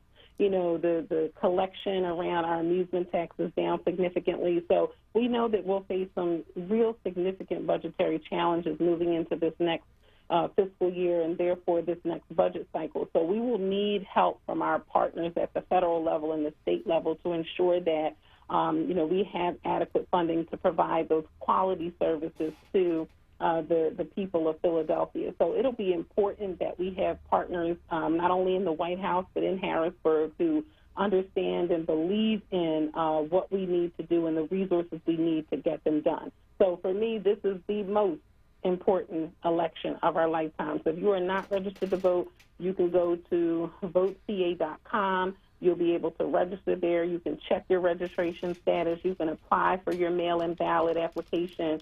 Know that the deadline to register to vote is Monday, October 19th. The deadline for registering to vote by mail, has to be postmarked by that Monday, October 19th. The deadline to register to vote in person, Monday, October 19th. If you requested a mail-in ballot application and when you receive your ballot has to be turned in and received by Tuesday, October 27th. So we really need everyone to participate. And don't only worry about you. Please, if you could call 1 to 2 people every day, every conversation you have, ask them, are you registered to vote? Do you have your mail-in ballot application? If not, do you know and have a plan to vote on Election Day, which is Tuesday, November 3rd? Question. This is Emma, Councilwoman. My question is there any tutorials going on to teach people the importance of completing the ballot in such a way that it's effective? I'm not sure. A lot of people don't know how to fill it out. Go ahead. Yes, no, I understand. And I'm not sure if we have any tutorials. I'll definitely follow up and look into that because maybe it's something that we can put together like a short little video. We can show, once the ballots are out, or even use the sample one, from the primary to show people how to adequately fill it out and just put that out there so they know. So I'll definitely check into that, and that I will follow up with you. I think one of the ways they're going to try to eliminate some of us is to see to it that, not help us to fill out the ballot. And I know that I live in a building where there are a lot of seniors, and I'm not so sure that they know how to fill out the ballot. Sure. Okay, so I'll definitely look into that, and then I'll circle back to you because I know we had a video that was also posted online that would show you how to use the new voting machines. I'm not sure if we have one on how to properly fill it out. So I'll look into that, and I will definitely get it back to you so you can inform the listeners of that as well. But also, I want you to hold, Kathy. We've got to go to a break. You're listening to Black Women's Leadership Council on Word Radio, 96.1 FM, 900 AM, streaming live on wordradio.com, and we'll be right back. This is not a fad for us. We will not resume our regular programming when things die down. We're not black to help our bottom line or because it's politically correct. We're not joining a fight. This has been our fight, our message, our people. Black lives have always mattered here. We are undeniably, indefatigably, unapologetically, permanently Black Talk Media. WURD.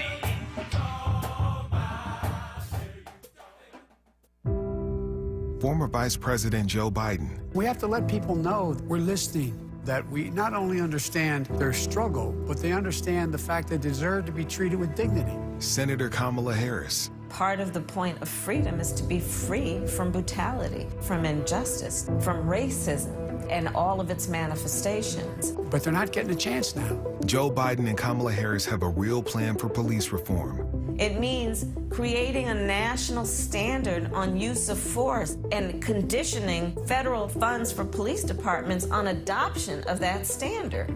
It's about giving the United States Department of Justice the subpoena power to investigate systemic police misconduct. And that's what we're going to do. We're going to change that. I really mean it. I believe with every fiber in my being, we have such an opportunity now to change people's lives for the better. I'm Joe Biden, candidate for president, and I approve this message. Paid for by Biden for president.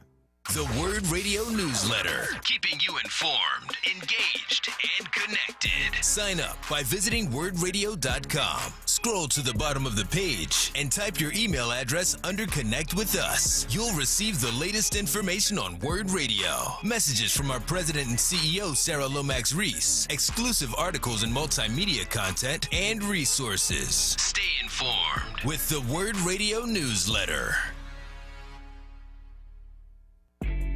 How do we make sense of our nation's history with race, privilege, and inequality? On Thursday, September 24th at 6 p.m., join Pulitzer Prize-winning author and Harvard University historian Annette Gordon-Reed as she discusses the challenges of wrestling with America's complicated past. This free virtual event is part of the Museum of the American Revolution's Carl M. Buchholz lecture series. Tickets are free, but registration is required at amrevmuseum.org or by calling 215-253-6731. You're listening to The Source with Black Women's Leadership Council on Word Radio. Streaming live on wordradio.com and the Word Radio app.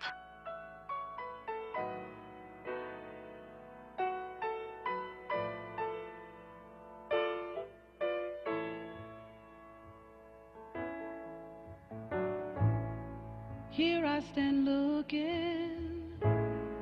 looking around me.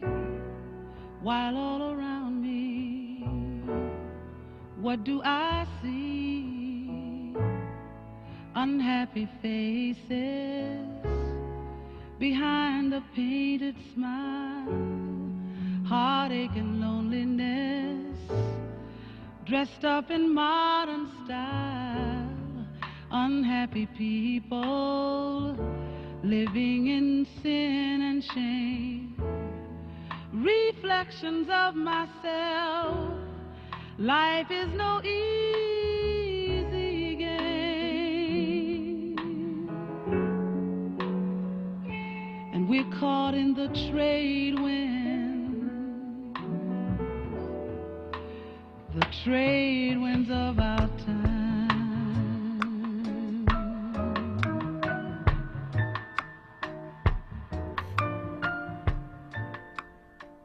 You're listening to Black Women's Leadership Council on Word Radio, 96.1 FM, 900 AM, streaming live on wordradio.com. Councilwoman. Yes, I'm here.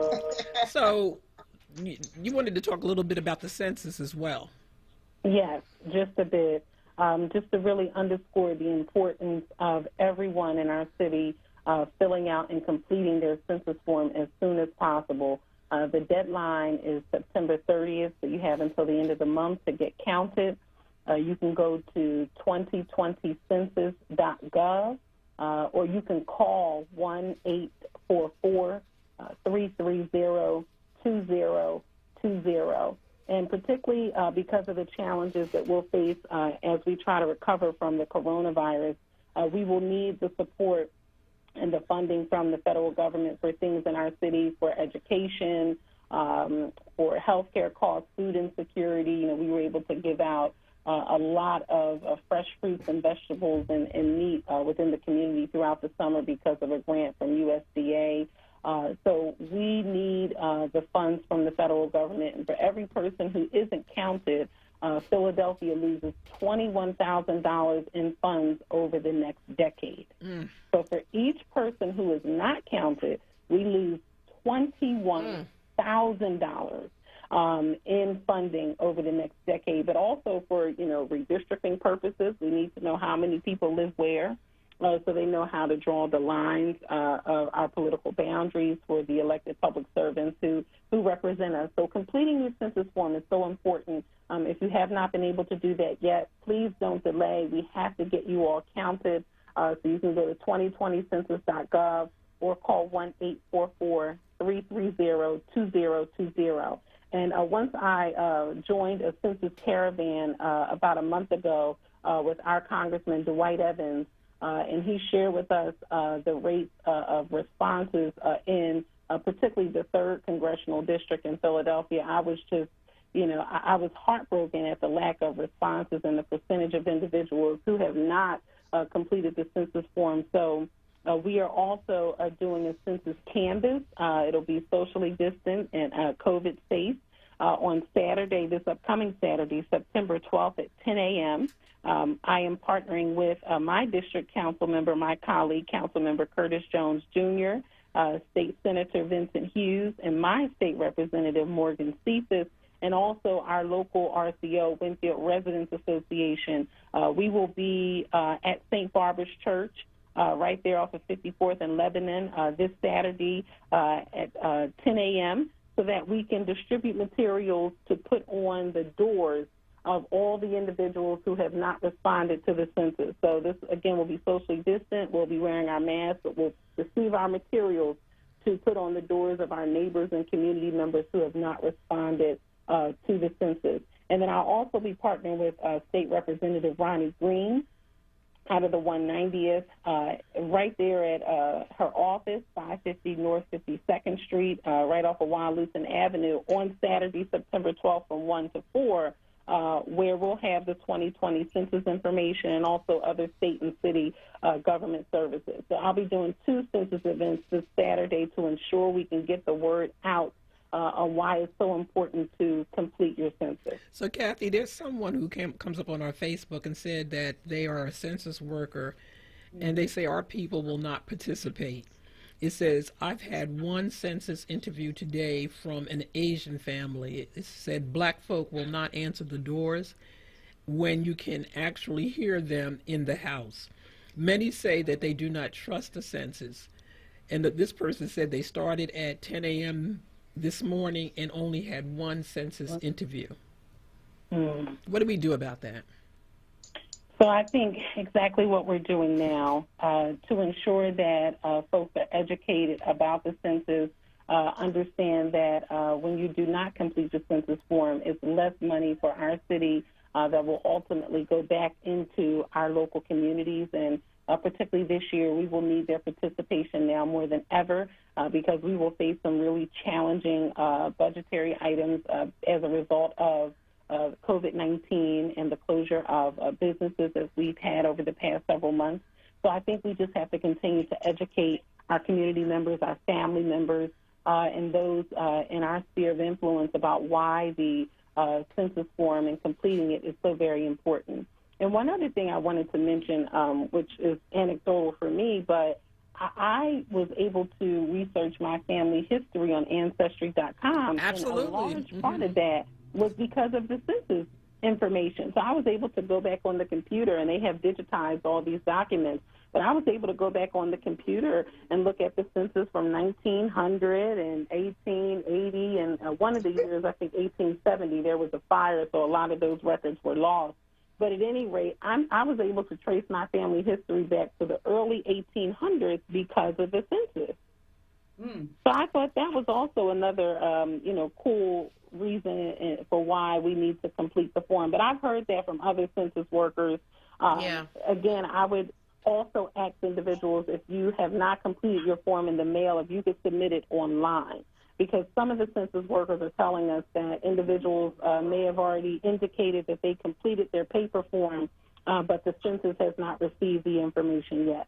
So if at all possible, if you can complete your form at 2020census.gov, that would be most helpful for tracking purposes, because it takes longer to process the paper applications. But whatever way you need to do it, just complete the census form. Absolutely. So do we have any idea, Kathy, where we stand in terms of the percentages that are still out in the city of Philadelphia? Sure. Well, from the data and information that I last saw, and this was a few weeks ago now, our 3rd Congressional District, which is a large part of West Philly and Northwest Philly, was that we were one of the lowest congressional districts in the country. Oh, my goodness. In the country for the response rate and the completion of the census applications. So you're talking about a significant amount of funding that we would lose because folks are not completing the census form. And this year, with everybody, needing to shelter in place for the most part outside of our essential workers, who we are most thankful for, we know that folks should be home and have 1 minute or two to complete the census form. It did not take me very long to get it done. Maybe 5 minutes total, and I was able to put it back in the mail when I first received the information. So it does not take long. You fill it out and just turn it back in. Kathy, Jetty Newkirk asked that you repeat the Saturday information. Oh, yes, ma'am. Hi, Jetty Newkirk. It was a pleasure to be on with Vine Memorial Baptist Church.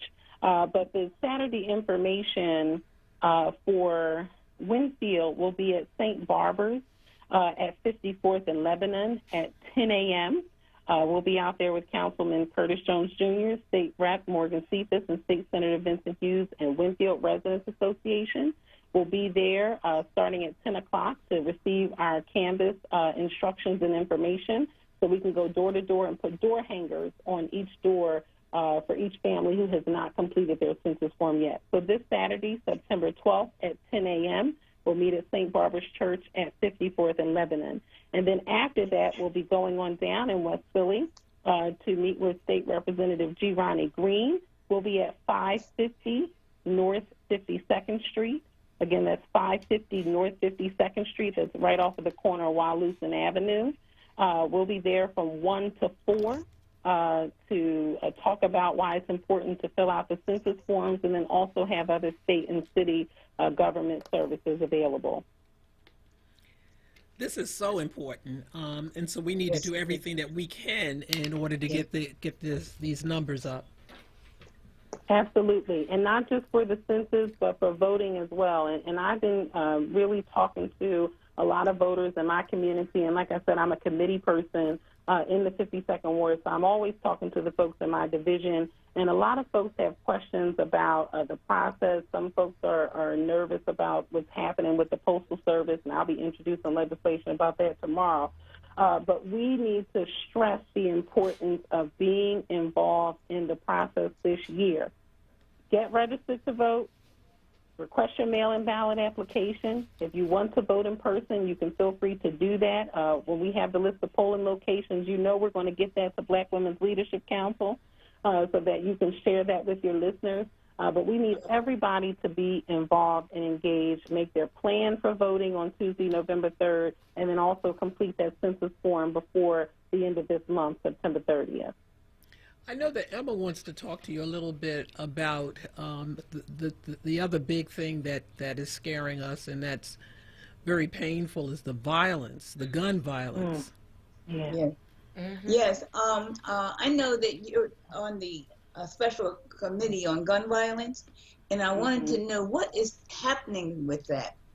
I know there's been a lot of hearings and meetings with people discussing it, but it seems like it's getting worse every day. And my problem is, and we had someone call us in and tell us that the city knows that there is certain areas that have consistent gun violence, and it seems to me while we're working on doing things with the police department, that there ought to be more coverage of those areas so that we can cut down on the gun violence. Sure. So first, I really want to applaud the work of my colleague, Councilmember Kenyatta Johnson, and also Councilmember Jones on the Special Committee on Gun Violence. We've had several hearings. In fact, another hearing was held yesterday over the summer months to talk about gun violence, and not only talk about it, but to come up with actual tangible solutions and to figure out what we need to do to work with the administration and our partners across government to make this situation better. And I will say this for the record, because I want to be very clear. On my first day as a member of City Council in this legislative body, for our first session actually in council chambers, I said we should call for an emergency around gun violence. This is before the murder of George Floyd. This is before COVID-19. I said our city is in a state of emergency, and it's time to declare one. And who can make that declaration? The mayor would need to make that declaration. But I said that back in January, okay, at our first session of council. There is a certain level in communities, even communities like mine, that gun violence is just taking away a generation of our young people, and particularly our African-American boys.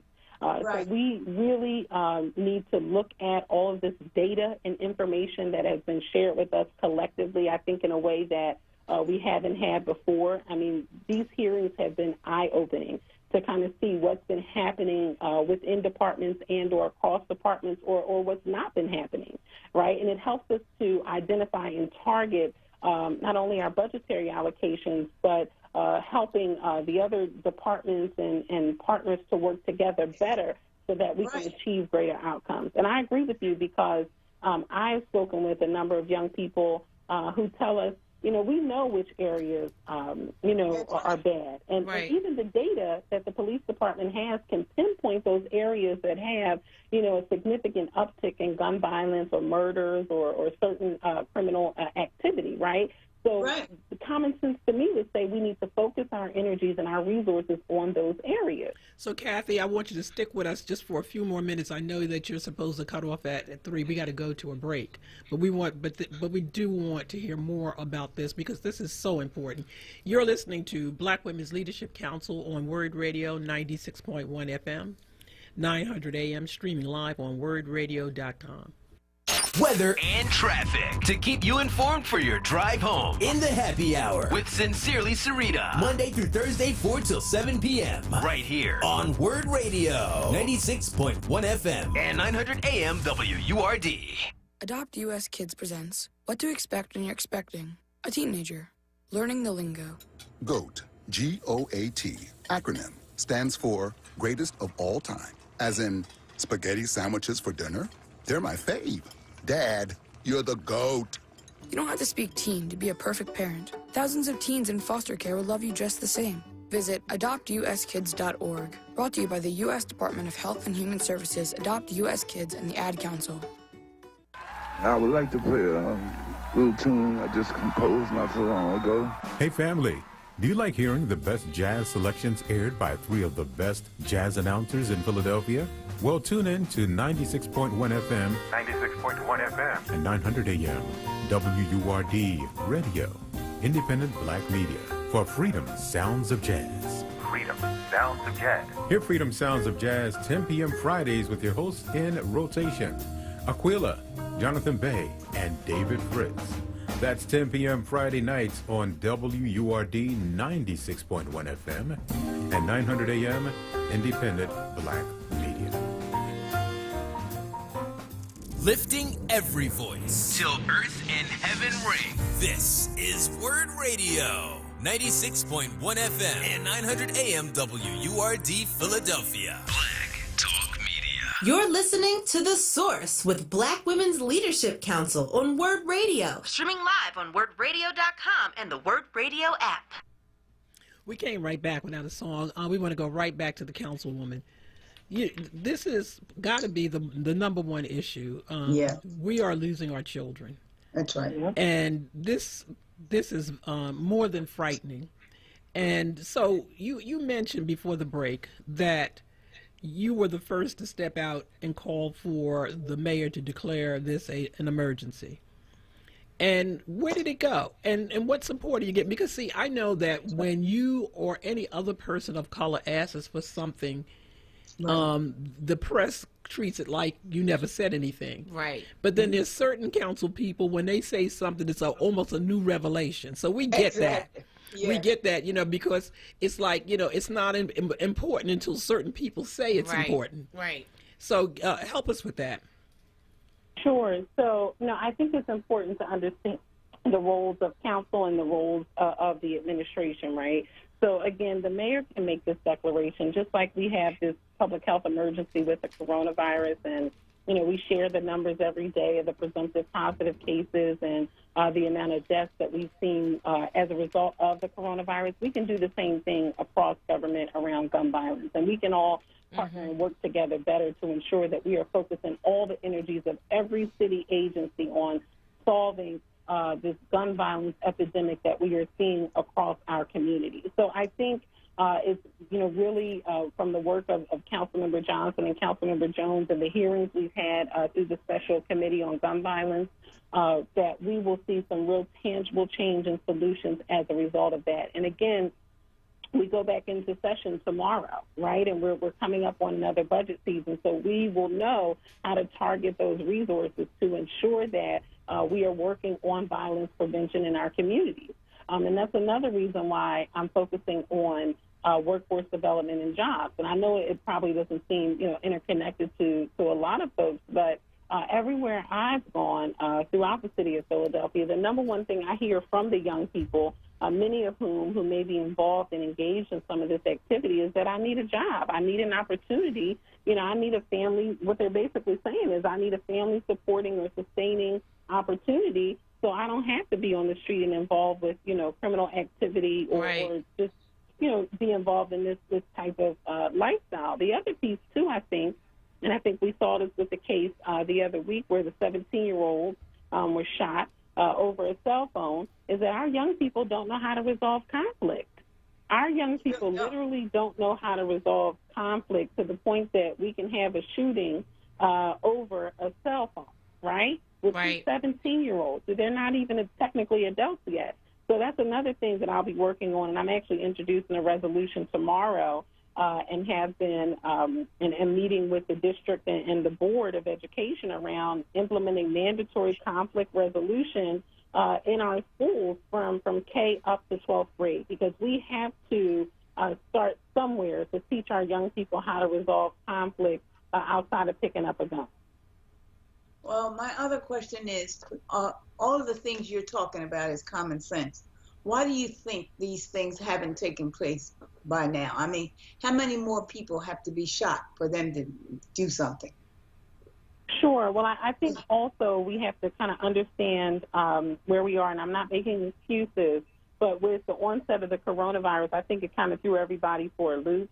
Right, but we recognized even before that we had this issue, because I remember talking about this in January, because I lost my cousin to gun violence in Philly this year. My cousin was murder number 25, right? And young people, we saw the video. We saw two folks run into his house, shoot up the stairs, and then leave.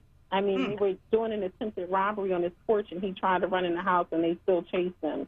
So, just from my own personal family experience, I recognize how important it is for us to really get a handle on the gun violence that we're seeing in our communities. But I also think we have to understand this is a result of years and years of lack of investment in our community, right?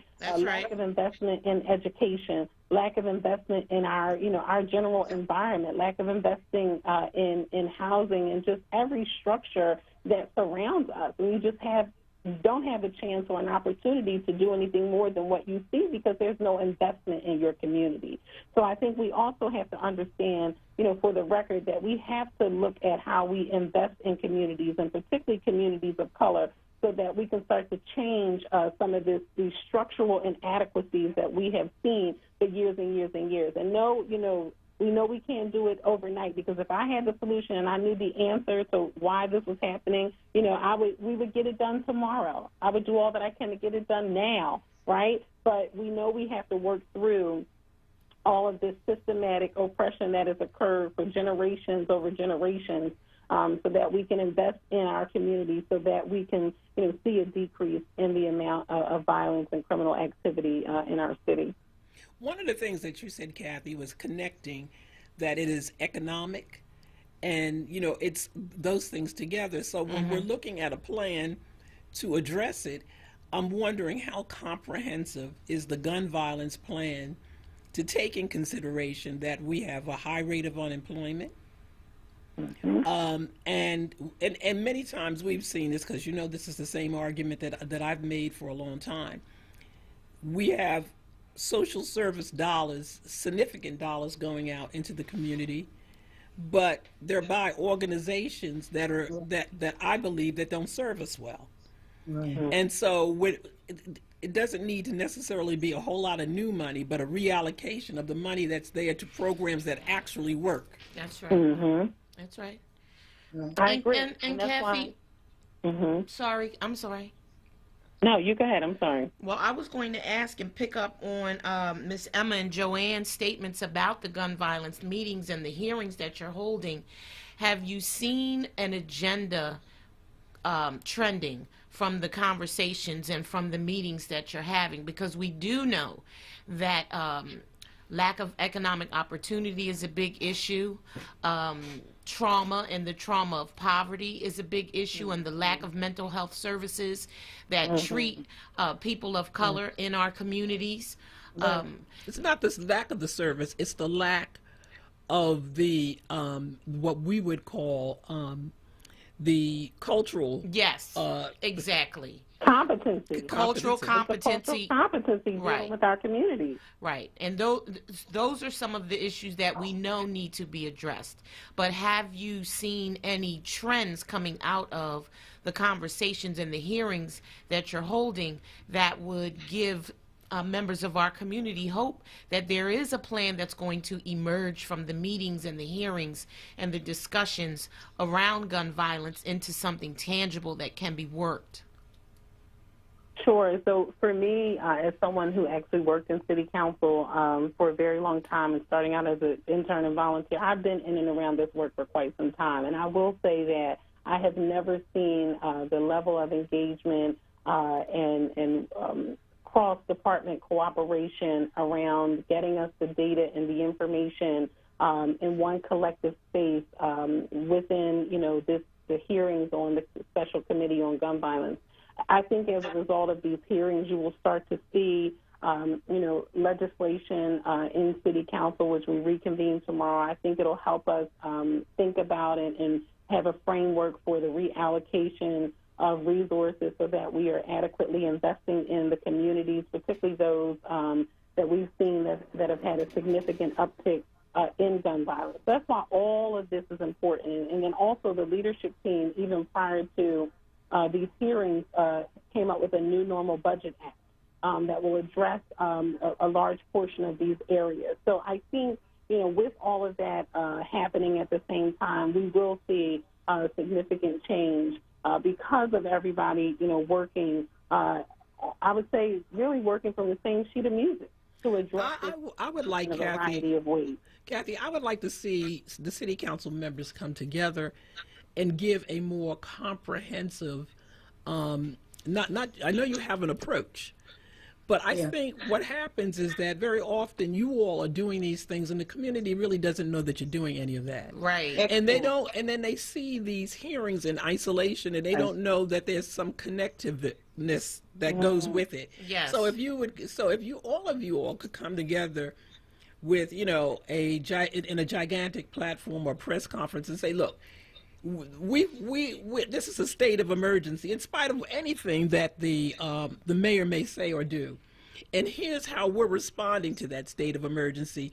We are introducing these sets of legislation, and the reasons for these is that it connected to that, because they've got to see how all of these pieces fit.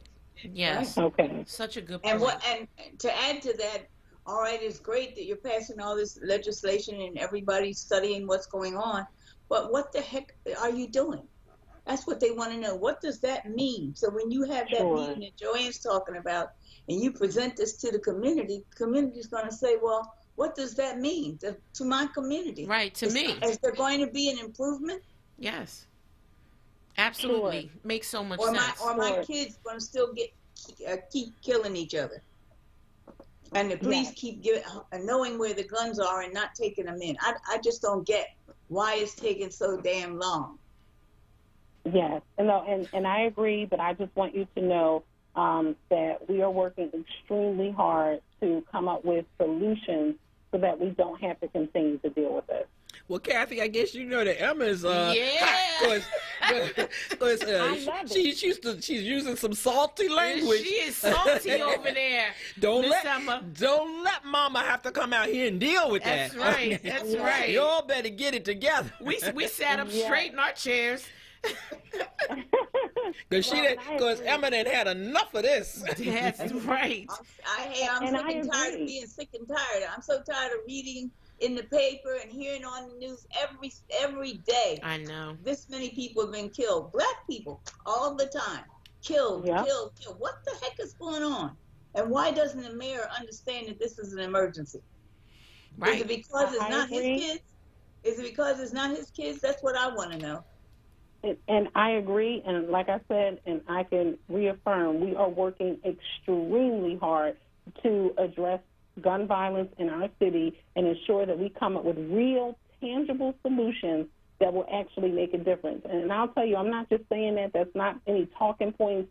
You know, I woke up the other day, it was a shooting right at the corner of my block, okay? Oh, my goodness. You know, I'm a mother of young children. I live in Philadelphia in the community, right? So I'm dealing with this as well. So it is important, as a mother of a son and two daughters who have to grow up here in the city, it's very important. So know that I face this work with that sense of urgency, the same sense of urgency that you have, and we are going to fight and do all that we can to make a difference. So we ask you for your closing statements. Sure. So first, I just want to thank you all again for all that you do to just really highlight these issues for the listeners so they understand what's happening in city government, because I recognize in this work that, I work for all of you. I would not be here if it were not for all of you. So whatever you are telling us that we need to work on is what we do. So first, thank you for the opportunity. And secondly, I just wanted to circle back to the bill that would bring transparency and accountability to the police contract process for the first time in the history of the city of Philadelphia, and ask you all to support that legislation. We will be calling it up for a vote on Thursday, September 17th. So please contact your member of council. Please send them an email, give them a phone call, let them know that you support bringing transparency and accountability to the police contract process. Because women, Kathy, because they know we're going to talk about them if they don't. That's right. Right on the show. We'll be back here next week talking about who didn't. That's right. That's right. So we want the roll call. We want the roll call.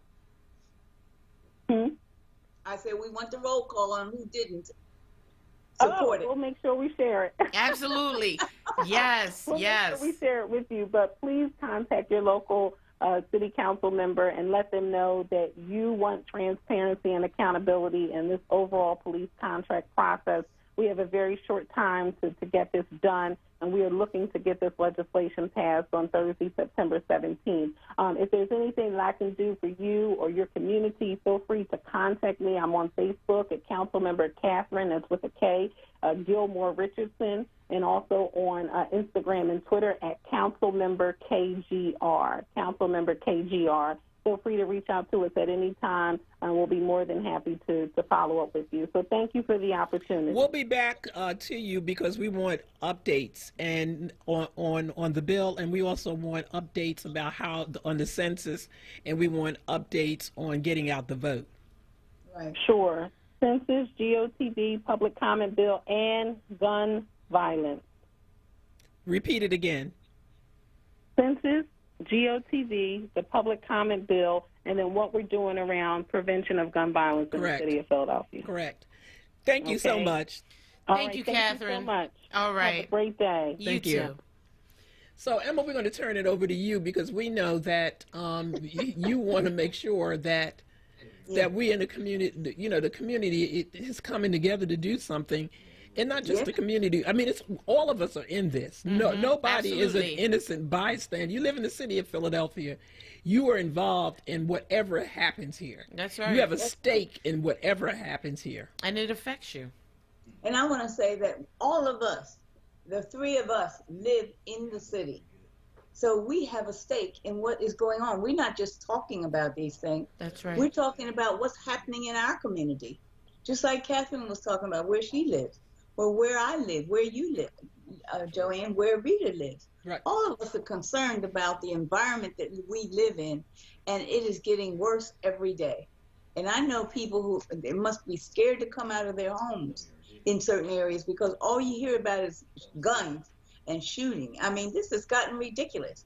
And I can't even imagine why the mayor does not declare this an emergency and put resources behind the emergency. How much does that take? How much thinking does that take? That's where my head is. And every day on the news, if you hear the 5 o'clock news, 6 o'clock news, 7 o'clock news, 11 o'clock news, all you hear is how many people were shot and how many people are dead. That's right. We have a pandemic in gun violence. Not only do we have a health pandemic, we have coronavirus, but we have this gun violence and these murders. That's a pandemic. It's out of control. And I don't know why. I mean, even the things that Catherine talked about are simple things that ought to be done. But we got to get a resolution. We got to have all these hearings. They got to do a resolution. They have the hearings. They allow the public to come in and express their concern. And then you don't hear anything happens after that. So what I want to know is, when do they do what you said, Joanne, is come together and give a report on this community on what's going to happen and when it's going to happen to correct this situation. Or otherwise, to me, there's no sense of them being in that office. What we don't want to hear is what happens behind the closed doors. No. What we want to hear is come out together, working together, because the problem that we have had is that when elected officials get together, they don't come together, you know, this is my bill, this is my that. We want to see what is it? It could be your bill. But how do we work it comprehensively? Right. What is the comprehensive piece? And then, you know, you've got willing participant with WRD, not just Black Women's Leadership. Any one of these shows would be glad to have you on, glad to be able to drill down on this, to get it out to the public. And I am sure other publications would and other people would. We have places that we can go and do this. We want to hear from you collectively.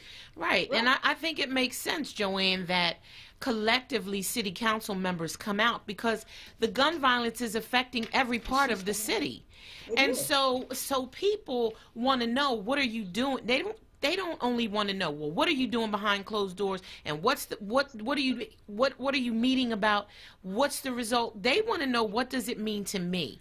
Because what happens is that the gun violence affects other services in the city. So I'm in the hospital this weekend, and at Temple University, their trauma center is so overrun on the weekends that the other people in the hospital can't get services.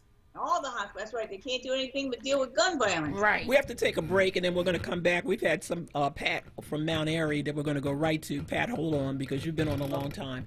You're listening to Black Women's Leadership Council on Word Radio, 96.1 FM, 900 AM, streaming live on wordradio.com. We'll be right back. Weather and traffic to keep you informed for your morning commute on Wake Up with Word. Weekdays 7 a.m. till 10 a.m. hosted by Solomon Jones. Right here on Word Radio, 96.1 FM and 900 AM WURD. A job's about a lot more than a paycheck. It's about your dignity. Under my plan, 50% of emergency small business relief would be reserved for the smallest businesses to recover from the economic mess we're in and to rebuild the economic future our country deserves. We can't just build back to what it was before. We have to build back better.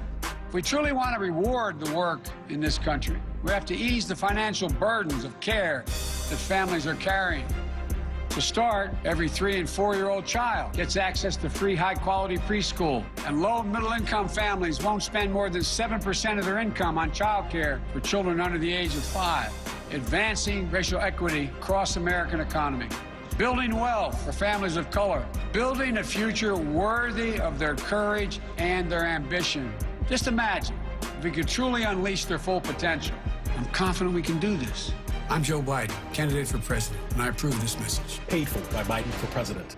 Enterprise Exterminators, located 4943 Wayne Avenue, specializing in lanternflies, termites, bed bugs, fleas, mice, and roaches. Do-it-yourself kits are available. Call now, 215-849-7070. You're listening to The Source with Black Women's Leadership Council on Word Radio. Streaming live on WordRadio.com and the Word Radio app.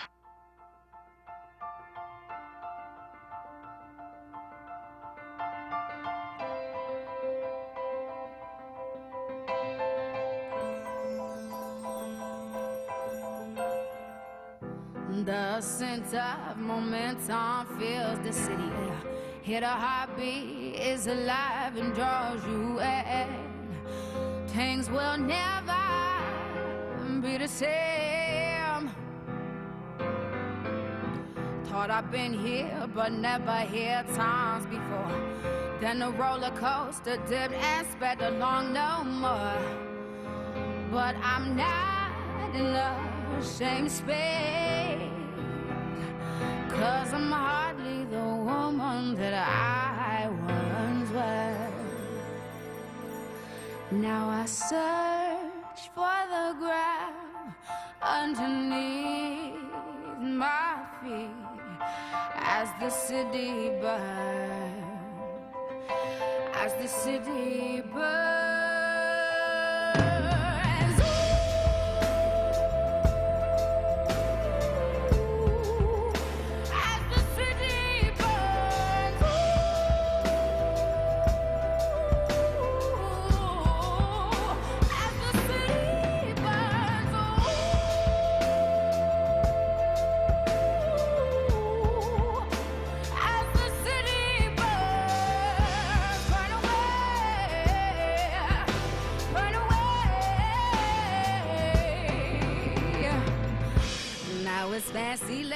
You're listening to Black Women's Leadership Council on Word Radio, 96.1 FM, 900 AM, streaming live on wordradio.com, and we're going to go right to line one, Pat from Mount Airy.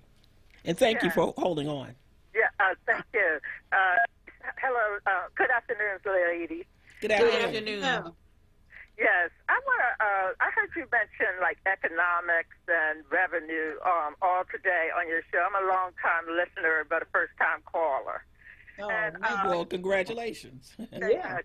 And I know you want to build a functioning community, which I want to build, functioning community, because if without revenue of our own and economics of our own, we're not going to have that.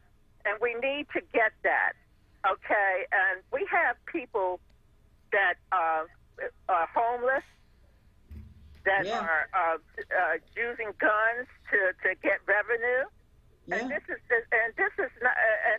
not good. We have people being there's two types of people in this community. It's people that bring revenue to the community, and people that prey on the revenue that's already here. We have people that are homeless because, I say, the soda tax, taxed out of their homes. We have abatement. We have fracking people not even getting paid for. This is why we lose revenue. We want these doctors to come to our community where we pay them ourselves. We want to pay people with our money, not money given from grants by the government. This is where we lose. We have to think of a functioning community. Okay, if we have fracking in our community, where's the revenue? Who profit from the revenue? Not me. I mean, I'm paying taxes and not getting anything from it. and are paying taxes didn't get anything for the abatement. And people that pay taxes are going to probably wind up, even me, homeless. You know, we're being taxed out with no revenue coming in. So how can we pay these doctors and these lawyers that come to our community if we don't have the revenue? We have to get what's ours. And what's ours is the people making profits outside our community on fracking and abatements and don't pay into the system. So Pat, a lot of what I think you're saying, and this is my interpretation, we do have a lot of things that fall under giving breaks to businesses, because the belief is if you give them breaks, then they'll eventually be on the tax roll and they'll pay taxes, or to attract the business to come here. And somehow we've been sold that for a very long time, and we don't see evidence that it ever, as you say, works to the benefit of our community.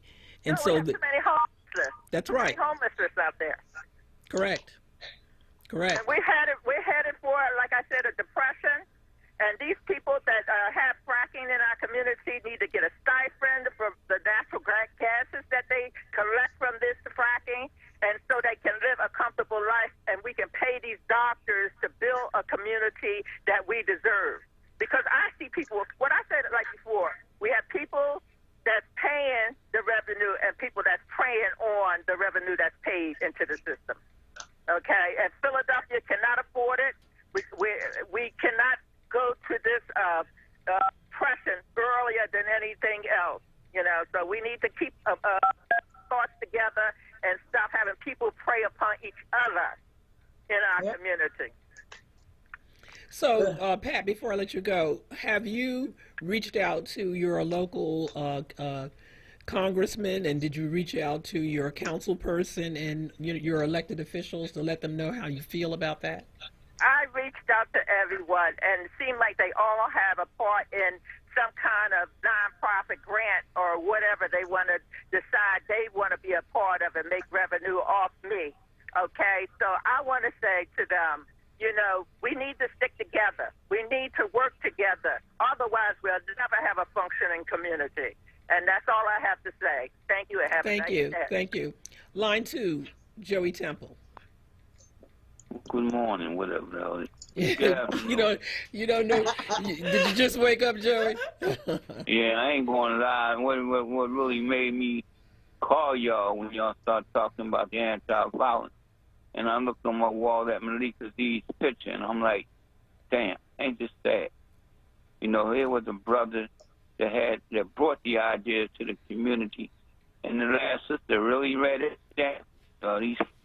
Never mind, these handkerchiefs getting grants, and you know, that's all this violence is producing. Everybody popping out trying to get some grant money, and more important, and I kept stressing it, so nobody seemed to want to listen. This problem. I keep thinking about when David was alive, and he forecast, but we had a deep problem in our community that people are running away from. And that's the mental health problem. Yes. You know, when you got people that sit in their house and use PlayStation mentality, come out in the street, try to get that rush because somebody made them mad or upset them, then that's one phase. Then you got another phase that we done ran away from since the early 90s, and that's the crack babysitting. You know what I'm saying? I came home from the station the other day, and around the corner was blocked off because they had a family argument and 3 people got shot, or 3 or 4. That's a mental health problem, you know. And then and more important, I like what Kenyatta and them doing, but they got to start including these young people at the table. You can't talk about violence and you got a damn $100,000 job and sit your behind a desk and you ain't offering a meeting. No. You can't talk about your violence if you ain't trying to reach out to me. You know, you think because you a council person or I would say sweet, but never congressman. But you know what I'm saying? You can't reach out for me. You know, and then it's the total racism situation. You know, and I think about that ride me and you took, Joanne, and I'm glad Lenny was in the car because we got stopped by some state troops. That was total racism. You know, and for Kenny to sit his Irish behind down there behind the office and don't realize it, if it was white folks who was killing each other, we have a real halt to all this. But because it's us killing each other, he don't say something. But we're gonna have a summit. We're gonna have a summit. And sometimes when Michael call up there, and Mike, whatever, but when he called, he get me pissed off about the guns. And I mean, sitting there, everybody know what's going on in the community. Right. Everybody know. Joe Scott got a record out talking about guns. Everybody walking around with a 45. For what? Because they don't, you know, if you ain't got no weapon and you get caught out in the street, it's done. But I mean, I just want to tell them, y'all need to include people as part of the problem when they meet. And as long as they want to talk about anti-violence, I'm going to keep mentioning Monique's name. Because when we put Monique in the ground on Sunday, I said, oh, man, this is sad times. You know, who else going to stand up? And when they have all of a sudden, they popping up with these anti-drug groups and act like they don't want to include nobody who really came out here and started the foundation. Because if it wasn't for him, there wouldn't have been no Men United. There wouldn't have been a whole lot of these groups. But then you got the paperback hoes who want some money, and they come and get it. You know, but I'll talk with y'all later. Thank you, Joey. Okay, Joey. Line 3, Woody. Well, that's a hard one to follow. I know. Joey, I haven't heard from him, but I love him to death. I do too. And I just appreciate WURD. And when I think about Joey, I think about Georgie Woods. And oh boy, when they used to come in here together at the barbershop, that was something to see. I know that was colorful. I know that was colorful. I don't need to tell you the rest of the story, but now I want to get to this point. Joe Biden made that comment. I don't know if you young ladies got on the chance to read the article I wrote June 2nd, Philadelphia Tribune. June 2nd, Philadelphia Tribune. The title is A Letter to Joe Biden from the Barbershop. And it was June 2nd, page 10A, Philadelphia Tribune, A Letter to Joe Biden from the Barbershop. Joe Biden made the comment about how someone is not black enough. And I really believe that if he's going to win, he needs to understand that he doesn't understand. See, this is why that office I was telling you about, the children of the former chattel slaves, the only non-immigrants in the nation, we need the office because then we can identify to other cultures our problem. That old song, nobody knows the trouble I've seen. Nobody knows my sorrow. Nobody knows our sorrow. They can't possibly understand what we have been through in chattel slavery in this nation. This country was made to feed off of you. You see what I'm saying? Right now, the public schools are down to 0% school proficiency in reading. Well, we were at 0% in the beginning 400 years ago in the fields. Couldn't read then. Well, we're right back, and we never stop being slaves if you can't read, write, spell, or count. Those kids are frustrated, and when they get out in the street, they want to feel like they're somebody. They don't feel like they're anybody. But when you get a gun, now all of a sudden you become somebody. You a bad man now. Ain't been nobody say anything to me about this, that, or the other, all stemming from the lack of feeling like I'm somebody. Because I don't have an education. I'm somebody because I can't read. I'm somebody. I'm not somebody because I can't. But I got the gun now. Now all of a sudden I'm somebody. And nobody better say anything to me. This is a mental problem, mental health. This is a public health crisis that we're having. And if we don't deal with it in that way, then we're not going to get anybody to listen to us. That's why it's so important to identify ourselves. Even the census does not identify you. They say African American, they say people of color. Well, all these new people coming into this nation, and they're doing it so quickly, they need to change the census from every 10 years to every year. We need to check on it to see where we are. That 10-year period, the whole city of Philadelphia, you won't know in another 10 years. I'm telling you, you will be gentrified out of here, and you will not know what this place ever looked like. All your history and everything else will be gone.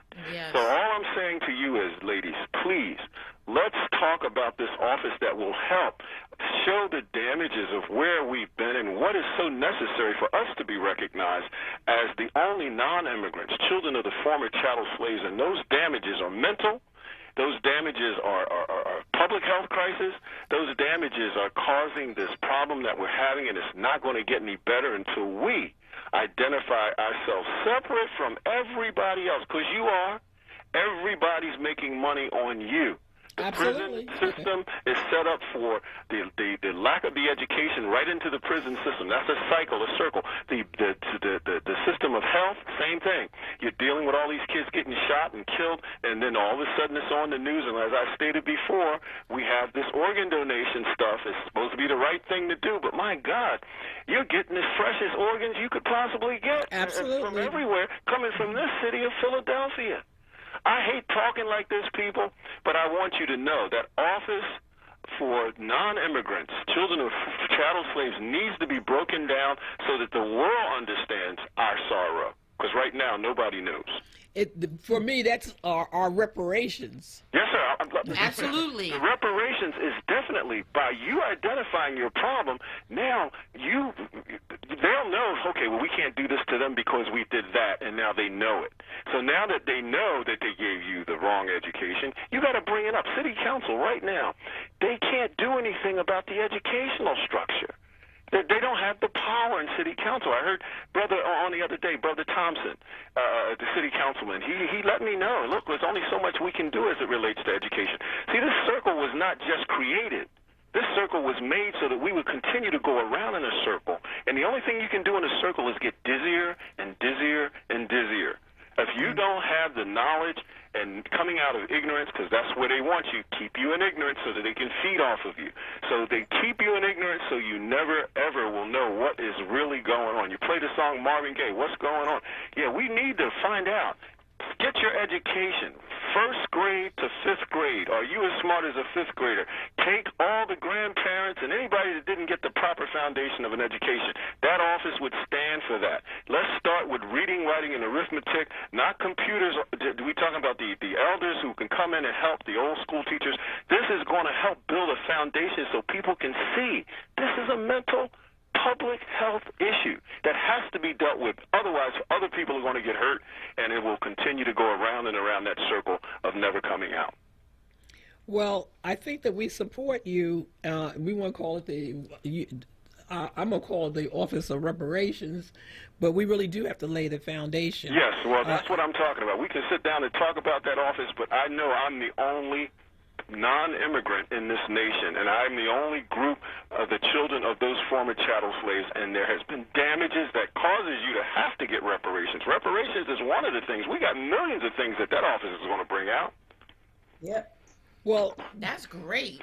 So we're going to make a commitment to have a conversation with you. I want to pray on that today that you girls do that for me. We will. And please keep Jesse Jackson in mind, because I talked to him about it a long time ago.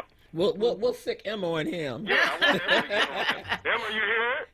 I'm here. I'm right here. Make sure you get on him and let him know what we're doing, because I've already talked to Al Sharpton, and it's look, we just got to get this job done. The big names don't do it. It's the people. Yeah. So let's get it done. We were damaged. We are damaged property. They called you property 400 years ago. Guess what? You still are property. We're the commodity that gets traded. We're the commodity that gets traded. They make money on us. They make money on us. These black bodies are the commodity that gets traded. You're still slaves. Over and over and over. All right, so let's come out of this slavery thing by identifying ourselves to the rest of the world. This won't just be to city of Philadelphia, and find out how can we get real control over the public schools from our city council. Why can't we blend that in? I thought it was changed when we got the so-called schools back. I don't know. My ignorance doesn't take me that far, but Brother Thomas knows. Please get in touch with him. He's Councilman Thomas. He's a young brother, and he does. Yeah, we know him. We know Isaiah. All right. We know him. Yes. Okay. Yes, all we right, do. ladies, take care. Love all righty. you. Thank you. Right, thank you. Thank you. We're going to go to line 1, Gary from Southwest. Hello, ladies. How are you? Hi, Gary. Hi, Gary. Good. You. I'm listening to the conversation when they talk about us not knowing who we are and immigrants not knowing our plight. I'm going to respectfully say I totally disagree with that. You know, I've had relationships with Asian people and other ethnic groups, even people coming from Africa. Right. And the way they talk about us, and they say how lazy we are. Let's look at our school system. If we're going to teach true history, we learned all them lies about George Washington and all that other mess. Why didn't they teach the truth about what our people went through and how they were brought here during slavery and built this country and made it a wealthy country that it is today? Okay? They wouldn't even allow us to speak our languages when we were in slavery. They separated us so we couldn't communicate. So I'm tired of these immigrants, I'm going to say this, whether they be from the islands, from Africa, and even the Asian community. I've been called the N-word by Asian people on several occasions. And luckily, I kept my composure because you ladies probably wouldn't be talking to me now. I would probably be in prison. Right. Now, let me just say this. We live in a city which is majority black. And I know I always get on our politics, but I'm sorry, I'm going to have to do it again. We have all these black elected officials. They know the plight of our city and the neglect of the black community. These killings that are going on and shootings, if this was in Chestnut Hill, trust me. That's right. Trust me.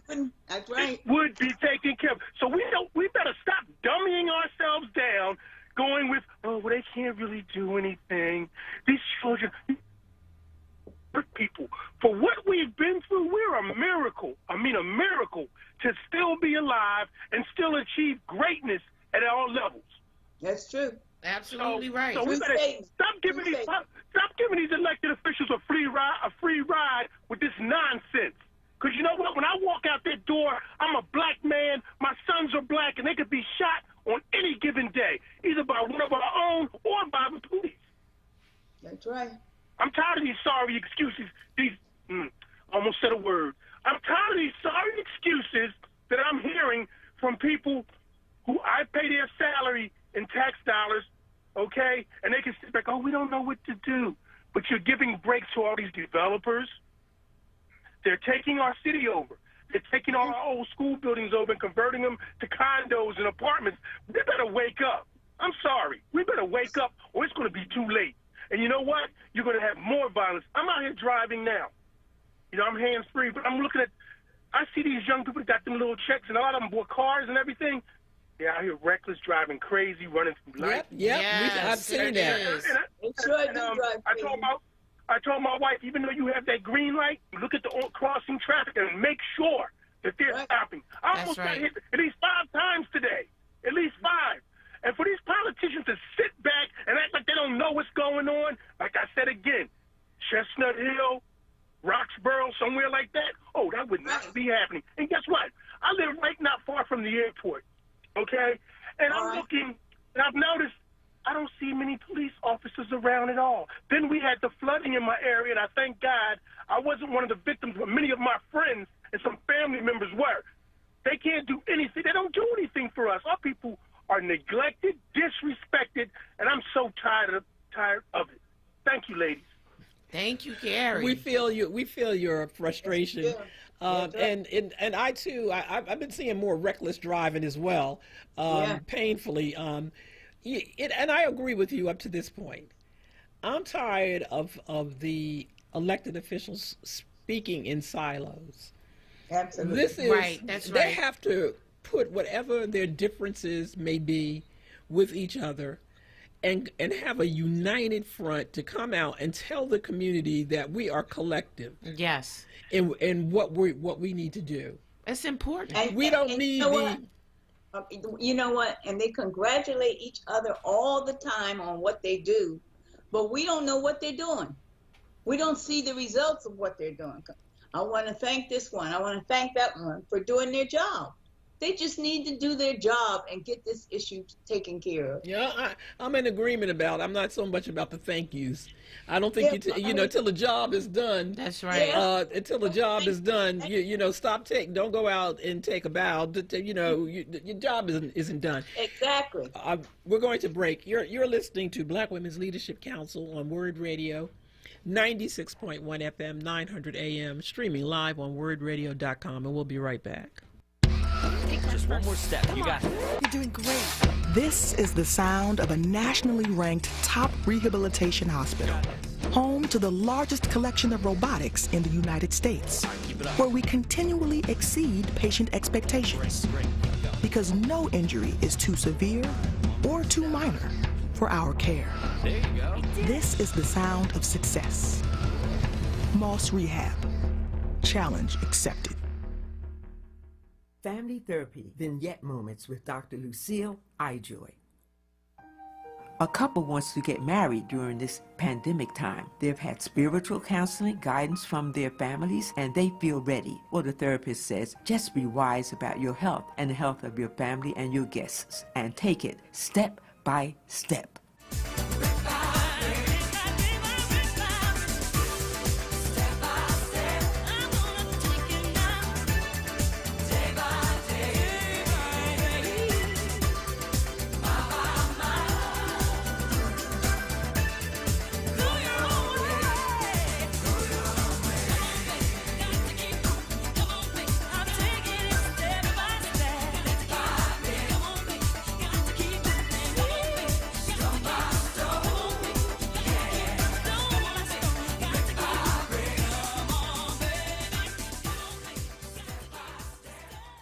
This is not a fad for us. We will not resume our regular programming when things die down. We're not black to help our bottom line or because it's politically correct. We're not joining a fight.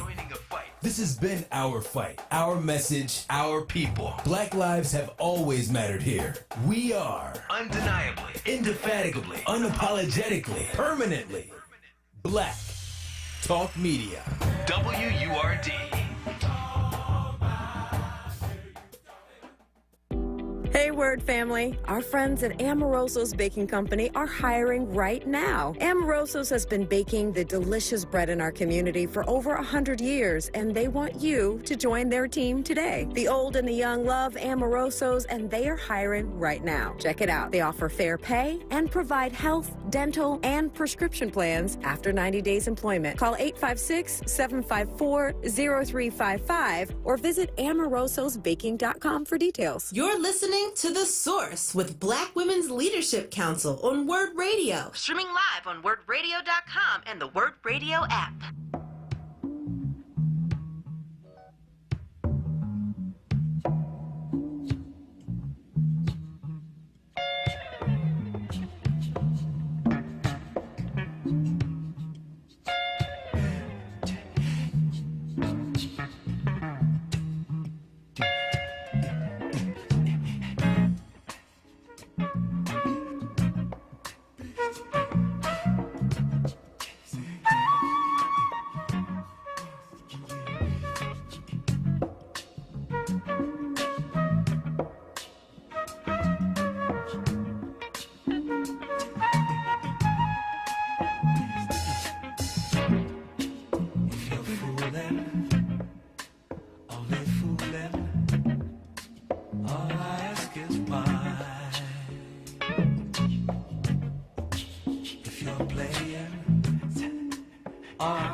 Leadership Council on Word Radio, 96.1 FM, 900 AM, streaming live on wordradio.com. And we're back, and we're going to go to line 4, George.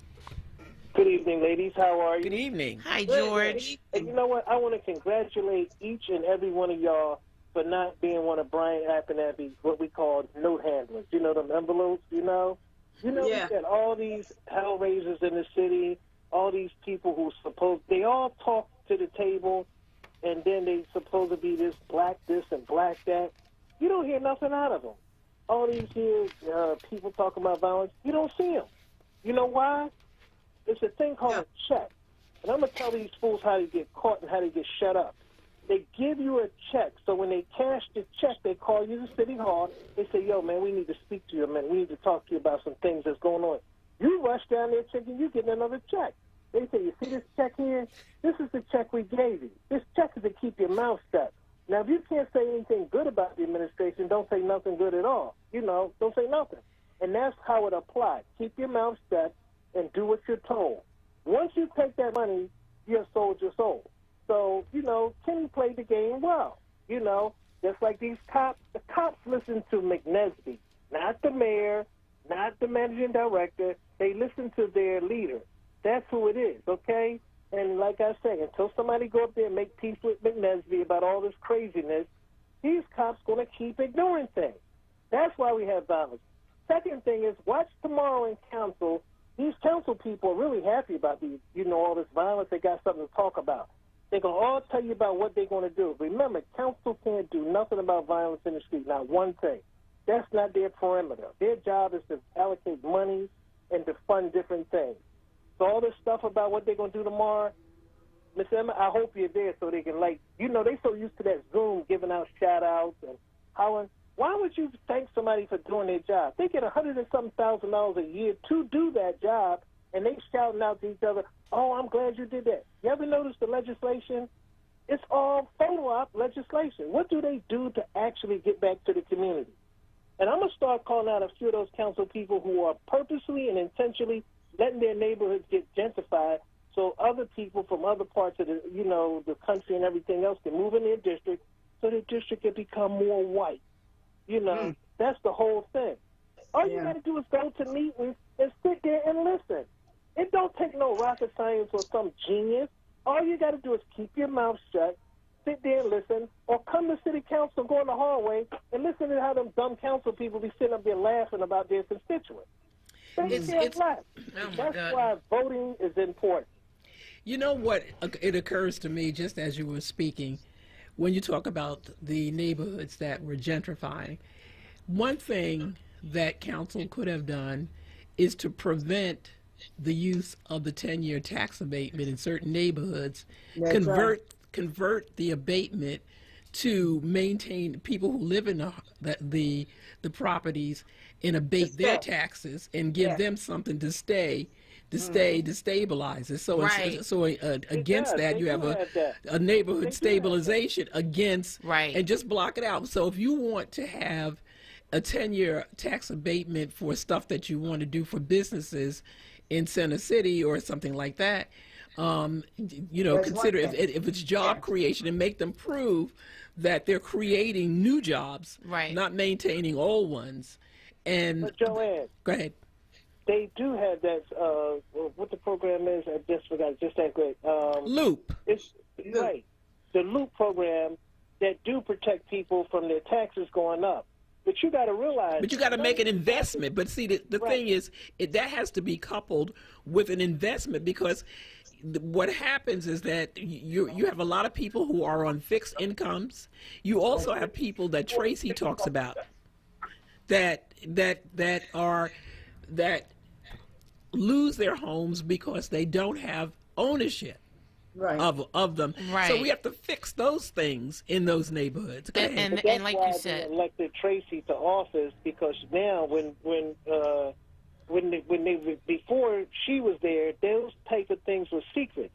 That's what I mean by elected officials keep a lot of secrets from you, because at the election time they want to tell you things that you don't even know, or this or that. But if they don't want something in a neighborhood or area, it don't be. But you got to remember, gentrification didn't start until John Coleman left office. When he was the president of the council, they weren't doing all that there. When Rendell became mayor, okay. So George, unfortunately, we're ending the show, so we got to go. So we'll have to pick up that topic when you. Okay. Well, thank you, Thank you, everybody. I think that this has been a good show, an informative one. And remember, we're real quickly, Emma, because it would take us out. Well, yes, I just wanted to acknowledge the passing of Miss Nellie Reynolds. You know, she was the public housing advocate for fair housing, fair and affordable housing, and she passed away recently. But I want to say it was a great program. We got a lot of good information out there that we need to follow up on with our next program.